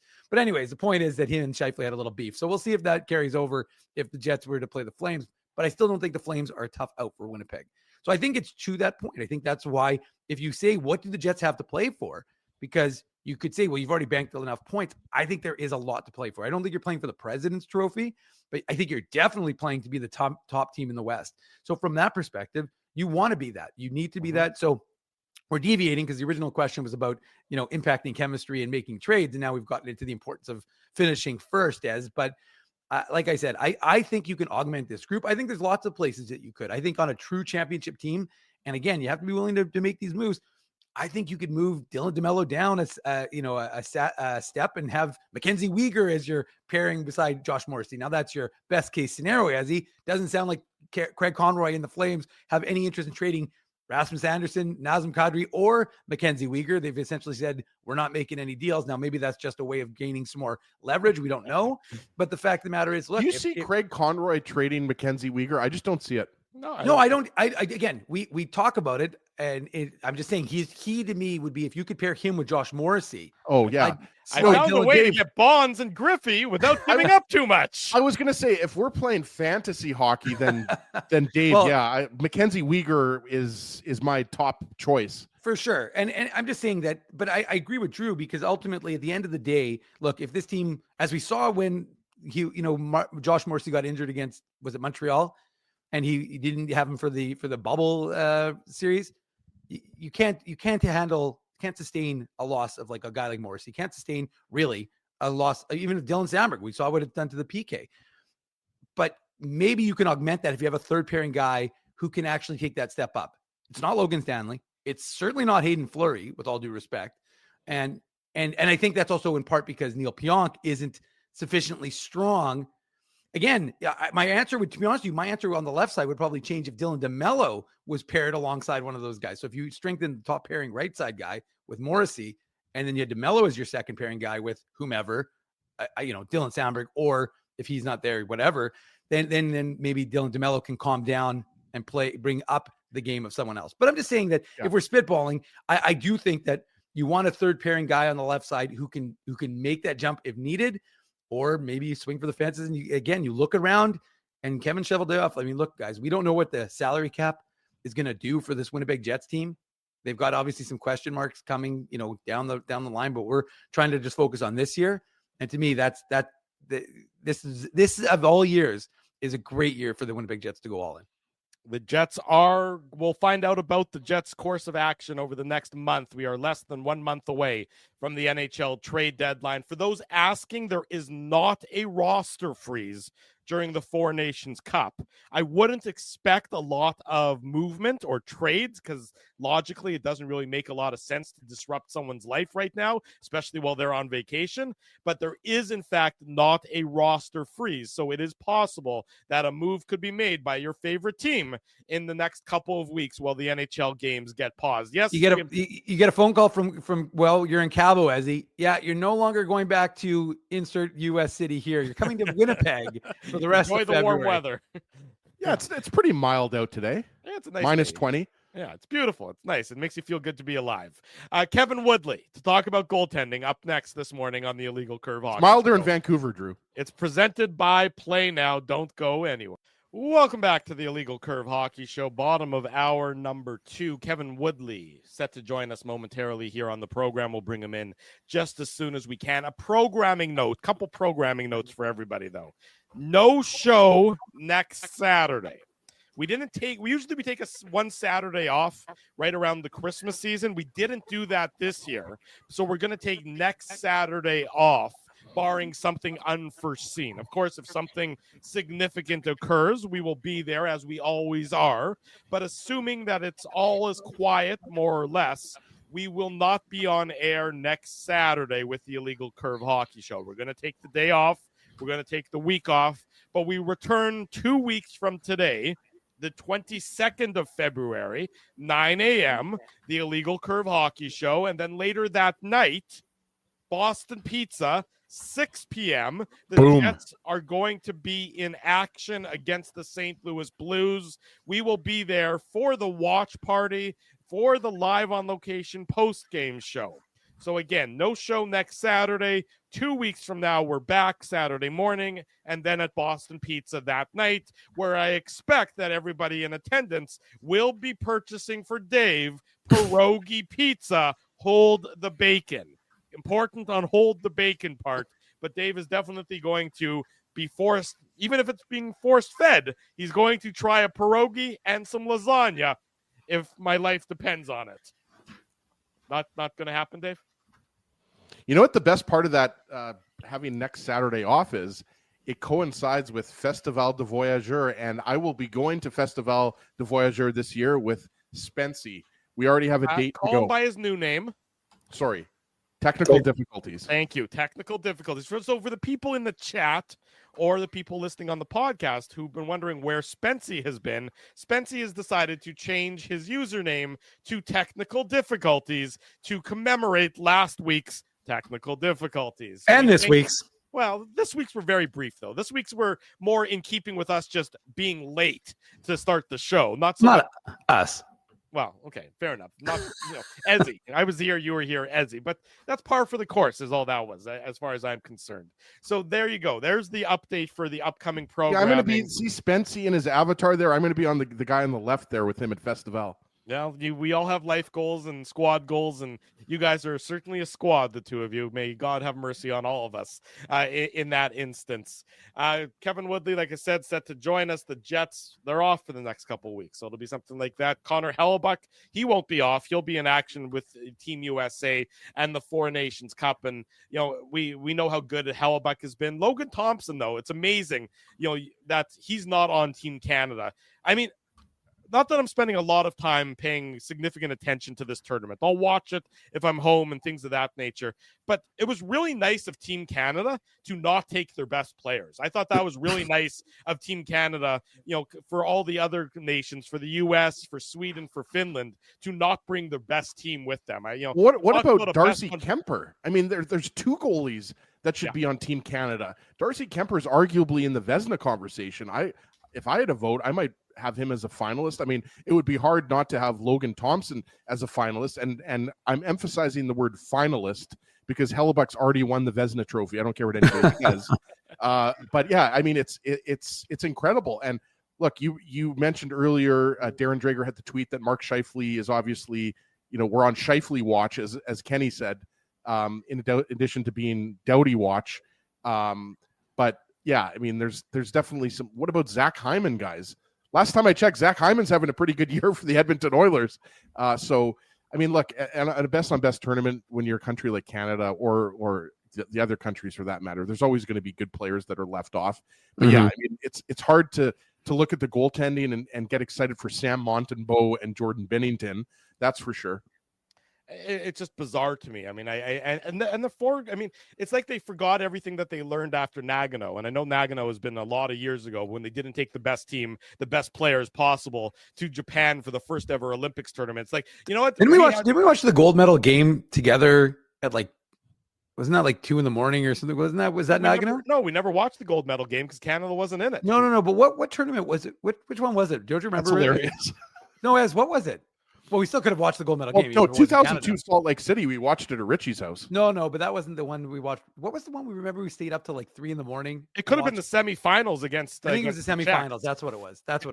And then I remember what happened there. But yeah, again, I'm dismayed by the decisions that the Team Canada brass made with regard to some of the players. Oh, boo-hoo! This hockey tournament, which is that I don't know that many people are going to be watching, and don't know that many people are going to be attending. Will other than if you have a horse in the race, I really don't. I mean, honestly, like, would I watch it? Sure, if I have time. But I'm not like going to be. I mean, I'm probably lying. I probably will watch it, but I don't know. I just think like it's hard to call it a best on best when the best aren't there. Leon Draisaitl, the guy who has 41 goals in the NHL, he's not there. David Pastrnak, he has Mark Scheifele has the third most goals since December 4th when Team Canada was announced, right? He's not obviously there. Zach Hyman, I think he's like 5th or 6th on the list. But guys like Draisaitl, Pastrnak, guys who are tearing up the NHL, they're not at this tournament. So how am I supposed to get excited for the best on best when it's 4 teams? It's just hard to really get juiced. I'm sorry, like it just doesn't do it for me without all the teams there. I like that Dave's channeling me with a little bit of a rant there. I appreciate Dave getting fired up. Well, I think, guys, you hope that, as the tournament begins and, there's going to be some narratives and storylines that develop. And look, at the end of the day, regardless of your excitement level, and I get it, Dave, because we're all really excited for the 2026 Winter Olympics. Let's be honest. Sure. That's what people are really excited for. I don't think you're going to find many hockey fans that are saying, we're happy. We're more excited for a 4-nation tournament as opposed to seeing countries competing for a gold medal.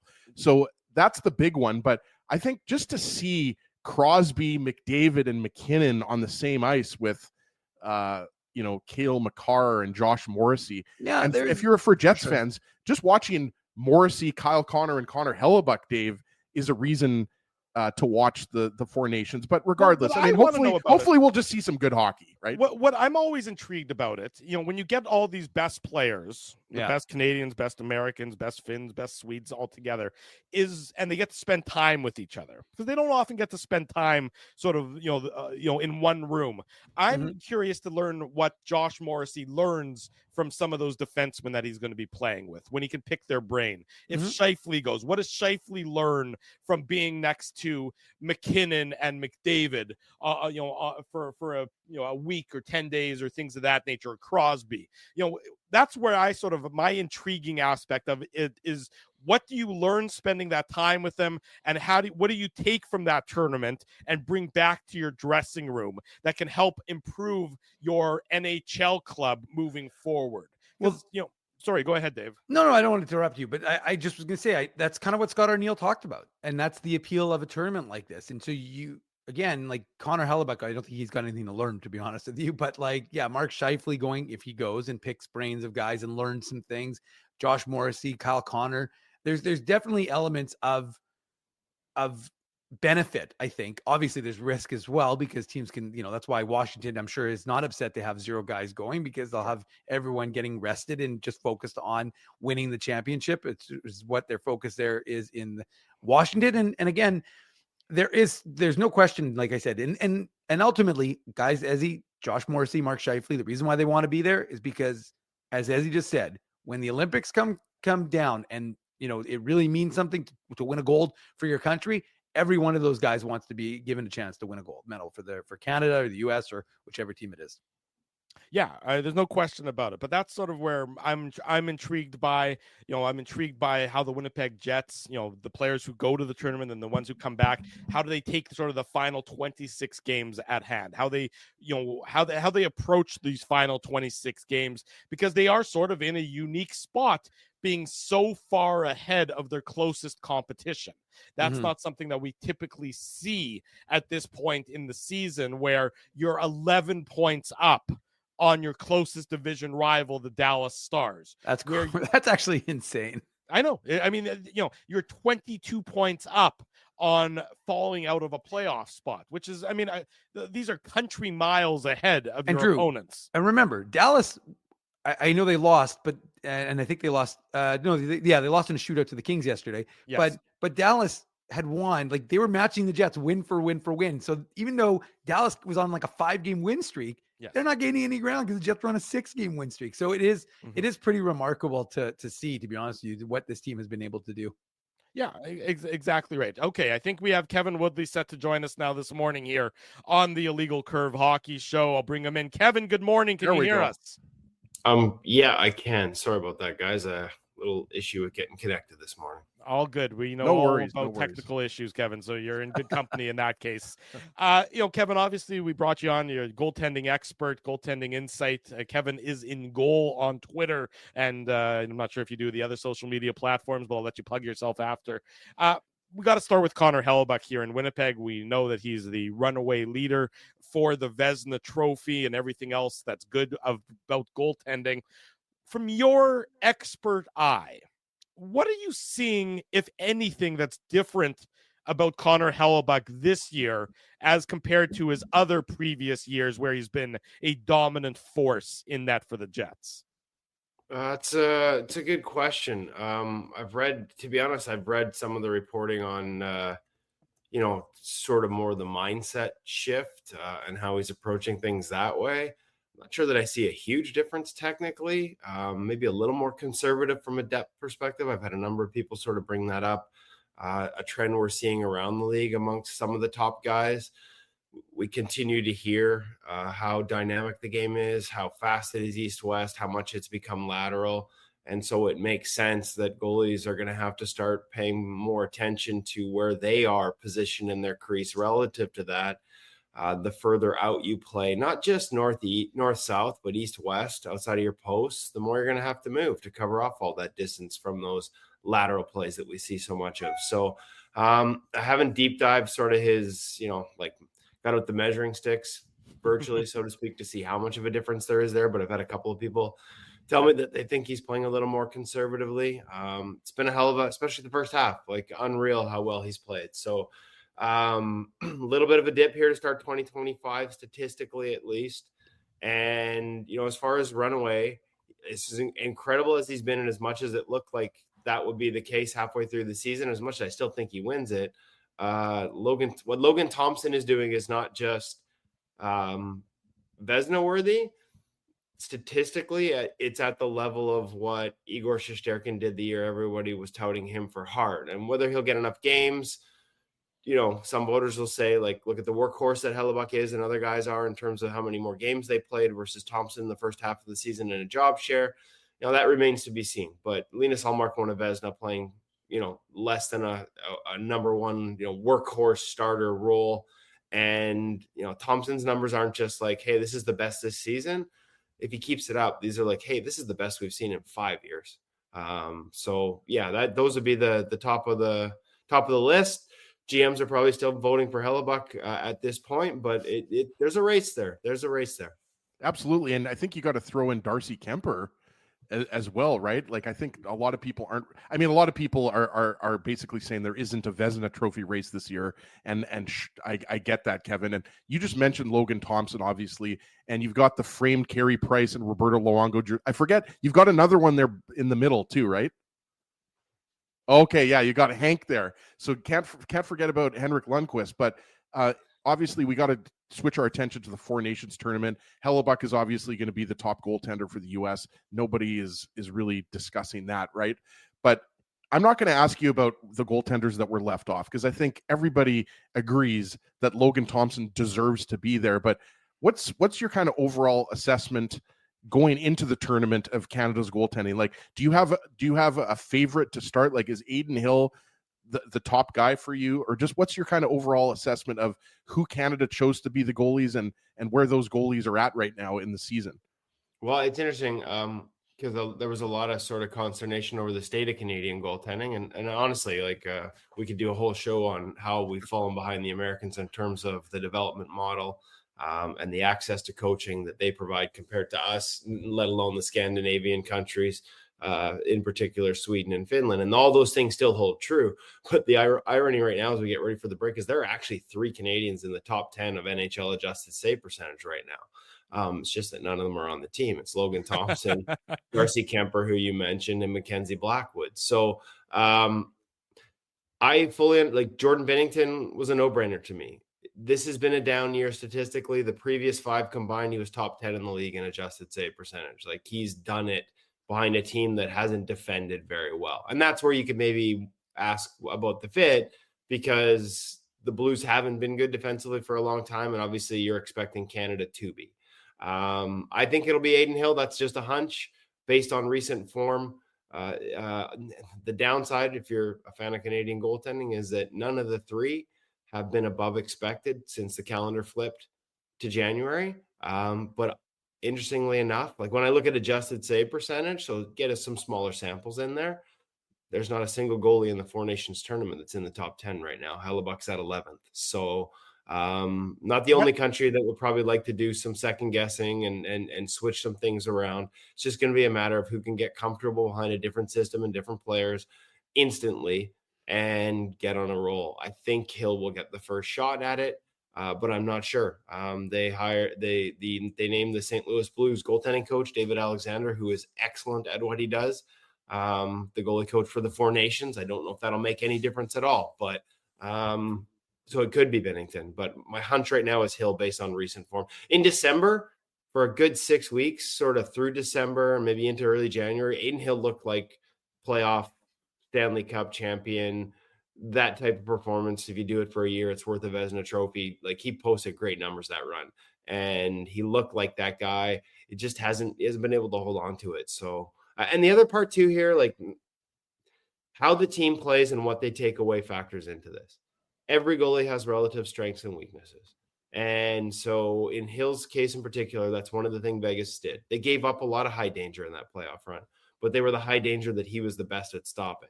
And they didn't give up any of the high danger that he wasn't. And I would think that the pre-scouts will be pretty in-depth. And so if you can get to the middle of the ice between the hash marks and the top of the circles, there's some exposure there. There is on any goalie, but there is in particular on Adin Hill. And so if you're Canada, are you building your system to take away the things that plague him and to give teams the ones that he's really good at stopping? There's horses for courses here. And I'm really curious to see, I'm assuming the teams are paying attention to that as they build these things out. But I've made assumptions about teams paying attention to the details of goaltending before, only to find out later on we just went with the best guy. Kevin, what is adjusted save percentage? Because you mentioned that, and I know a lot of people in our chat, and I'm sure people who are listening are saying, what is adjusted save percentage? That's not a stat we're familiar with. So maybe a quick synopsis of that, because I think a lot of people heard you say Connor Hellebuck is 11th, and then their heads exploded for a little bit. Okay, so adjusted save percentage is basically what I look at as more of a per shot basis rather than goals saved above expected. So if everybody understands what goals saved above expected is there, how many goals you allow relative to, based on shot quality and volume, what the average goalie would allow in the NHL, like how much more or less you stop compared to the average. In save percentage, we're just basically creating an expected save percentage based on the quality of shots faced. And this is ClearSight analytics. So this isn't public data. This is private and a lot more in depth than what you'll see elsewhere, especially on the public sites. When it comes to goaltending and shot quality, actually for players too, I would say it's actually a lot more in depth than any of the other private data. And so you create an expected for each type of shot using, I think it's 34 different factors. And from that, you basically have different expected save percentages for different goalies, and it's how they're performing relative to it. And so when I say that, that's not oh, Connor Hellebuck hasn't been great thing. That's his environment plays a role in what you're seeing in the raw numbers. Like he has had they've been really good defensively in terms of not giving up the highest danger stuff. And his expected save percentage is a little higher than those other guys. So that's where you see the discrepancy. He's still outperforming it by a significant margin. It's not his fault that Logan Thompson is playing behind a Washington Capitals team that doesn't give up a ton of volume, but is giving up a ton of quality. There's almost, last I checked, and nothing like looking at things while you're on the radio, but last night, I want to say, I was going to say 20 points, but that feels so extreme. There is got to scroll down here. Yeah, there's a 16-point difference in expected environment between Logan Thompson and Connor Hellebuck. The Jets are defending at above league average level, and Washington very much is not. So again, it's not a negative in any way, shape, or form. It's just a relative to environment, how the goalie is performing. And like I said, what Logan Thompson is doing right now is not just a really good year. It's historic.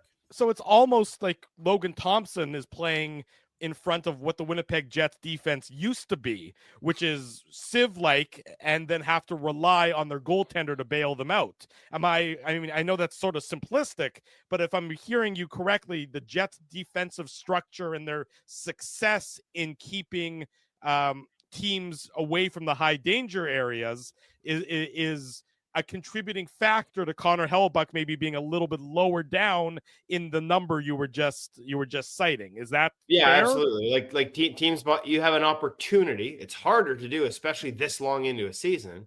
You have an opportunity to post bigger numbers in same with goals saved above expected.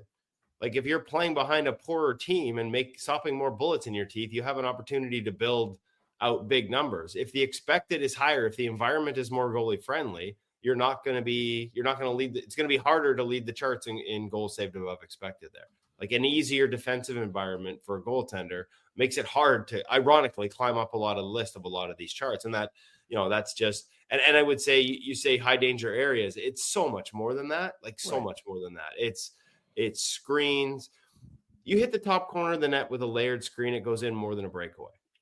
That's the reality of today's NHL, and almost nobody's measuring that. These things matter in terms of weighting performance, how much of it is team, how much of it is goaltender. And it takes nothing away from what the goaltenders are doing in Winnipeg. Like Connor Hellebuck is the slam dunk winner of the Vezina Trophy at the halfway point of the season. Like I said, these things have dipped a little bit in January. I don't know anecdotally if you see that, but statistically it's dipped a little bit in January.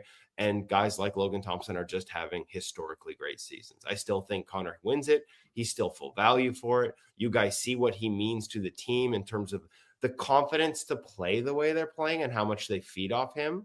And to know, there's a lot of intangibles that go into that, to creating that environment. And the goaltender's a part of it. And he deserves credit for it. It's just not going to come out in the math as much as another goaltender who, like I said, is being asked to make Superman saves more regularly. Yeah, and we see that, Kevin. We saw the Jets suppressed. They didn't allow more than 30 shots in 16 straight games until the Islanders decided to shoot 19 in the third period last night to prevent them from having 17 straight. I want to ask you about the other Jets goaltender, because I know you and Eric Comrie have a good relationship. I've listened to you guys have those long, extensive chats for In Goal Magazine, but I'm just curious what you're seeing from him. It looks like he's back to the Eric Comrie we saw when he had his first full season here in Winnipeg, and we just know how important he is from an off-ice perspective with Connor Hellebuck, the relationship they have, obviously same agent, same trainers. And what are you seeing from Eric Comrie this year? And we know that he wasn't getting the run support for a lot of his games during that stretch of whatever it was, 7 in a row where he wasn't getting the wins, but he had a hell of a good game against a very good Carolina team. So from your perspective, what are you seeing from Eric this season? Well, a goaltender that's comfortable in his environment. I think he's made some subtle changes in his game.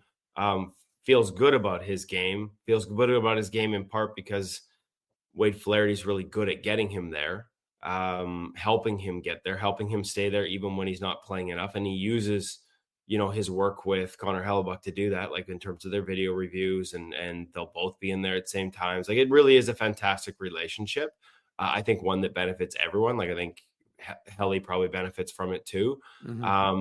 This is a guy who I was glad that the Jets gave him a shot, because, you talk about expected save percentage and adjusted save percentage. Like, this is going to be hard for people to believe, but Eric was right around league average, slightly above it last year. You couldn't tell. Like, everybody clearing waivers and everybody screaming that he's not an NHL goalie, because his expected save percentage, if I remember off the top of my head, was in the 850s. Like, Buffalo just fed him to the wolves. It's like, hey, we got these young goaltenders. Every time we got to start where we think it's going to go ugly, let's throw him in. That's what it felt like. I'm not saying that's what's the mentality, but I've never seen an expected save percentage as low as what Eric's was last year over the course of a season in the NHL. It bordered on absurd. And, he didn't really have a chance. Nobody would when it's that bad. And so, I'm glad he's getting a chance to show that he's still a good NHL goalie on a team that does a little better in terms of supporting their goaltenders. And he's outperforming his environment. There's a lot of noise in the year, about, say, Jonathan Quick and the season he was having. Well, Eric's ahead of him on that list. Sam Montembeault for Canada, Eric's ahead of him on that list, right? Like, the guy he played behind in Buffalo last year, Ukko-Pekka Luukkonen, like, Eric's got a better expected or adjusted save percentage than him. So it's such a good fit in terms of getting the best out of him. And, recognizing that that's not an easy job when you only play once every couple of weeks, because you're behind, arguably the best goaltender in the world. Not everybody can do that. And so I think the Jets have done a really nice job of finding guys that are capable of that, not just Eric, but other guys before him. And then, building relationships that allow them to have success in those roles. And the importance of that relationship with Connor and with Wade Flaherty and the way they all work together. Like, it's just a really good fit. It made a lot of sense to me. I was kind of hoping, and absolutely, admittedly biased, 100%, right? Like, love the kid. One of my favorite people in goaltending. And so I was kind of hoping this might happen, honestly. Maybe even whispered in someone's ear in Winnipeg as last year was winding down, and knowing they were going to lose Brossoit, that if you need a cheap option because Helly's contract's kicking in, I can think of a good fit. Kevin, one last one for you. Igor Shesterkin is always sort of, the holy trinity of goalies in the NHL for the last 5 years has been Vasilevsky, Hellebuck, and Shesterkin. Shesterkin, he's now injured. He's out for the next couple of weeks. A very down year for him, down year, disappointing year for the New York Rangers in general. What are you seeing when you see Igor Shesterkin? And is it a long-term decline, beginning to see the back end of the slope, or is this just a function of sort of a confluence of negative events? I would say a confluence of negative events, starting with the fact the Rangers don't piss a drop on defense. Like, honestly, guys, if we're talking about the demise of Igor Shesterkin, then more people need to have access to these statistics, because he's second in the league behind Logan Thompson in goals saved above expected right now. His environment at times is horrific. Overall, it's a full 10 points below league average. Amongst the goalies in the top 10 in adjusted save percentage, his is the lowest. So I think what you're seeing here, and I've heard a lot of these conversations around UC Saros. Like, UC Saros was frustrating to me for the first half of the season because people kept asking me what was wrong with him. And it's dipped. Admittedly, it's dipped sort of from around mid-December. But for the first good chunk of the first half, he's one of the best goalies in the league, and nobody could tell. Right? Like, and so I'd equate this to the Eric Comrie discussion. Nobody watches these games enough to be able to tell what goalies are facing. Like, you just can't. You could watch every game and still not be able to process it in your head. You really need to have access to numbers that sort of give you how different the apples and oranges environments are. And so Igor Shesterkin's expected save percentage is 26 points below Connor Hellebuck's. So add 26 points to Igor Shesterkin's raw numbers, and what do you have? Like, that's just the reality of what he's playing behind. They're terrible defensively on a lot of nights. It's the reason they've taken a major step back, despite all the talent they have. And I don't think it's an Igor Shesterkin problem. As a matter of fact, I'd rank him still as one of the top 5 goalies in the league, and I have the numbers this year to back it up. Ilya Sorokin with the Islanders too is making an incredible push here and rising up these charts as well. So, when we talk about top 10 lists, there's a bunch of Russians in there. And then if it was the 5 nations or 6 nations, or we had a few more nations in there, they'd have a tough choice to make. And guys like Shesterkin are a massive part of that.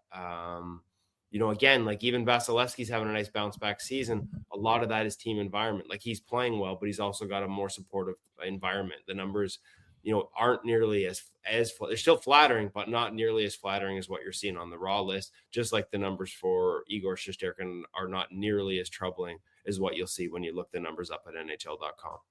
So what Kevin is saying, Drew, is that Igor Shesterkin is worth $92 million. That's what he's saying. Every goalie's worth $92 million. I should be getting paid $92 million. The guys from In Goal Magazine, they're worth $92 million. The guys Absolutely. Trust me, here in Vancouver, we got a lot of $92 million questions around players. They're not goalies. Yeah. One fewer, though, up front, though, with JT Miller. Just quickly, though, Kevin, because we're way over time and the show should have ended a minute ago.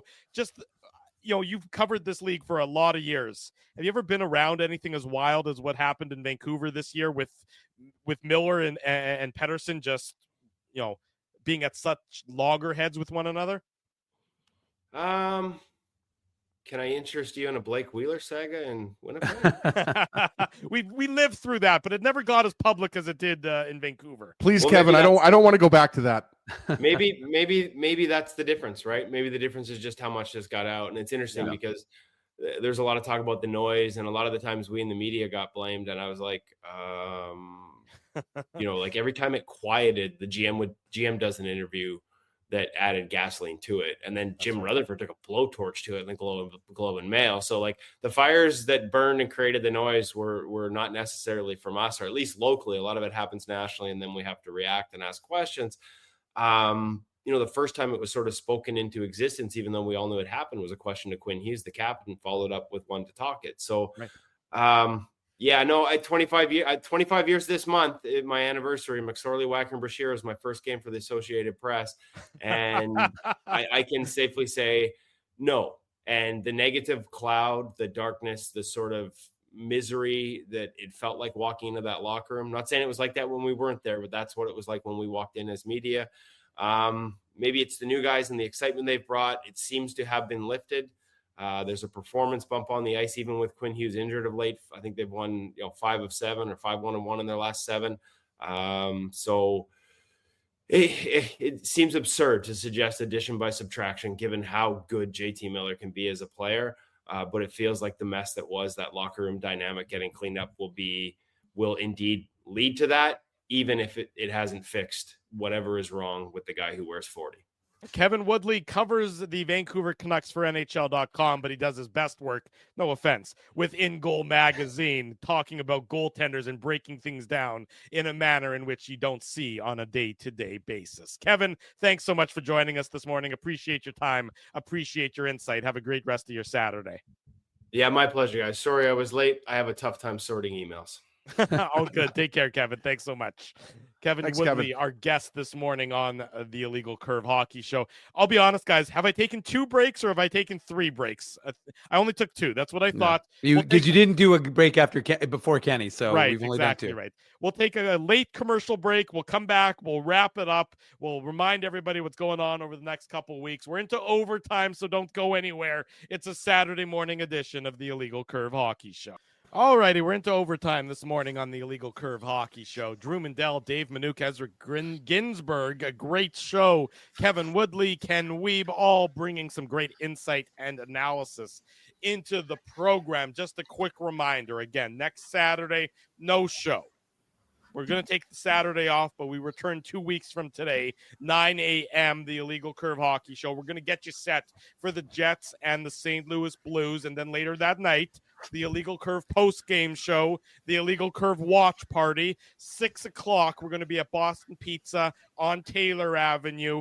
The Jets and the Blues will be there. All of you will be there. It'll be a great time. So be sure to mark that down in to your calendar. Joe from Winnipeg, stop pointing out my foibles when I misspeak. It's very rude of you to do that because I misspeak more often than I speak accurately. But nonetheless, it's been a lot of fun over the last 21 or so hours, doing 3 programs starting at 12 noon yesterday at City Place, the post-game show last night, and then, of course, the Illegal Curve Hockey Show this morning. One final thought from each of you, a brief one, before we wrap it up and head our merry ways for the next couple of weeks. Put on your antlers. It's time for the Minute Moose Minute on the Illegal Curve Hockey Show.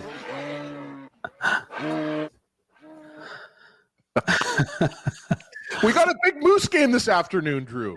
We got 6 straight Moose games. Now, I don't know that I can give you any insight because, of course, Moose were on the AHL All-Star break. Elias Salamonson, though, did win with the Central Division. He had 2 goals in the 4 games I think they played, or 3 games they played, including the game-tying goal in the championship. I know before they went to a shootout. I don't know if he didn't get a shot because it was only 3 shooters. But we'll see what happens. Moose, as he'll be there as our IC correspondent. I'll have a full breakdown of Parker Ford and Brad Lambert's game. Yeah, they're back down with the Moose as we expected. And like I said, we've got tickets. We gave away the tickets for this afternoon. I've got more tickets for Sunday. People who are listening to the show emailing me and asking if they can go. So we've got tickets for Sunday, Wednesday, Friday, and then, Sunday, Wednesday, Friday, Sunday, Monday. So there's lots of Moose games coming up. We'll have tickets to give away to all of them. And this is my final thought, though, just so you know. I want to give a shout out to the city of Winnipeg, because despite some stupid question in the Athletic, which I rail against because I think it's the dumbest thing that they ask every time. The player poll. Yes, we get it. People don't want to be traded to Winnipeg. Stop asking the question. It's actually, first of all, I mean, no offense. Like, then go, you know what half these players who are responding should do? Go play in the AHL, because that's where you should be if they actually played the NHL at an elite level. But they have got a lot of guys who should be in the AHL who are playing in the NHL and making millionaire salaries. So stop crying about where you're playing. And ultimately, at the end of the day, those, it's the classic, if you know, you know. And the reality is people who play here and are developed here, and I'm not going to go through the list because we don't need to prove it. I just think we need to get out of the business of trying to prove that Winnipeg is good. Like, we get so wrapped up in this, oh my God, people are maligning Winnipeg. We have to prove it's good. We don't have to prove shit. No, it's cold. It's warm. It's great. There's mosquitoes sometimes. There's not mosquitoes other times. This is a great city to live in. It's a great province to live in. We don't have to apologize for it. We don't have to try and defend it every time one of these stupid, like I see this stuff come out and then immediately people feel this need to defend. It's like funny, Dave. Sorry for interrupting, and this is a good rant. It's funny because I actually thought when this article came out that we got less of the people getting their back up about it. Because I agree. People said, we know. We don't care what you have to say about it. All of your insight into Winnipeg, random anonymous NHL player, is not factually correct. So you're absolutely right that the Athletic and anybody else who writes these player poll, survey articles should stop with the generic, obvious questions. It's low-hanging fruit. You should try. And I say this to the editors at The Athletic.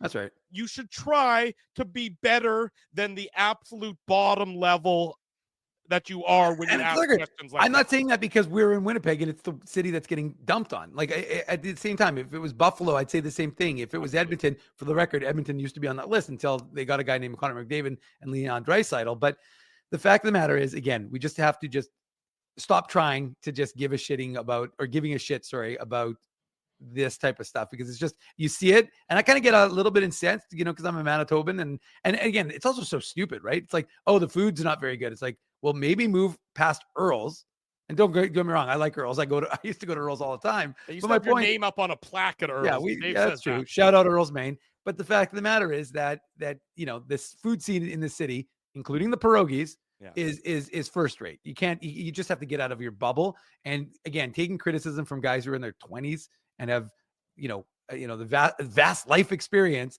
you don't really need. So like I said, I just think it irritates me. It pisses me off as a Manitoban, but I just think we just need to forget about it and not try and defend it. Let's be honest, guys. Have any of these players gone for a nice walk on a summer day in Transcona and had a little pierogi and honey dill sauce? From the Whistle Pig, which is no longer there. Are you eating your pierogies with honey dill sauce? No, I just threw in honey dill sauce in there. French fries. He tried to be extra Manitoban there, Drew. Okay, I was gonna say you can't be eating pierogies with honey dill sauce. No, I mentioned it earlier. It's sour cream all day long. By the way, would everyone kill me if I told you I've never had honey dill sauce? That's it. Good night, folks. That is the end of this morning's edition of the Illegal Curve Hockey Show. Big thanks to all of you for joining us over the last 24 hours. We appreciate it. If you haven't already done so, smash the like button, subscribe to the channel, subscribe to the podcast, put your notifications on so that when we go live again 2 weeks from today, you'll be sure not to miss an episode of anything broadcast by Illegal Curve Hockey. IllegalCurve.com, of course, will be updated over the course of the next 2 weeks. So that's your number one resource for everything to do with the Winnipeg Jets, the Manitoba Moose, and hockey here in Winnipeg. Big thank you to the sponsors of our programming who make these shows possible. That's our friends at Play Now, Rumors Restaurant and Comedy Club, Holt Dental, Boston Pizza, City Place, and of course at Seagram's. Support these fine businesses because of their continued support of Illegal Curve Hockey. Barring something unforeseen, we'll see you again in 2 weeks' time, Saturday, February the 22nd, for the next edition of the Illegal Curve Hockey Show. For Dave Minuk, for Ezra Ginsburg, Go Chiefs. Drew Mandel. If it's Saturday, it's the Illegal Curve Hockey Show. Thanks for listening to this broadcast from Illegal Curve Hockey. For more great Illegal Curve content, subscribe to the Illegal Curve YouTube channel, follow at Illegal Curve on Twitter, Facebook, and Instagram, and visit your online home for hockey in Winnipeg, illegalcurve.com.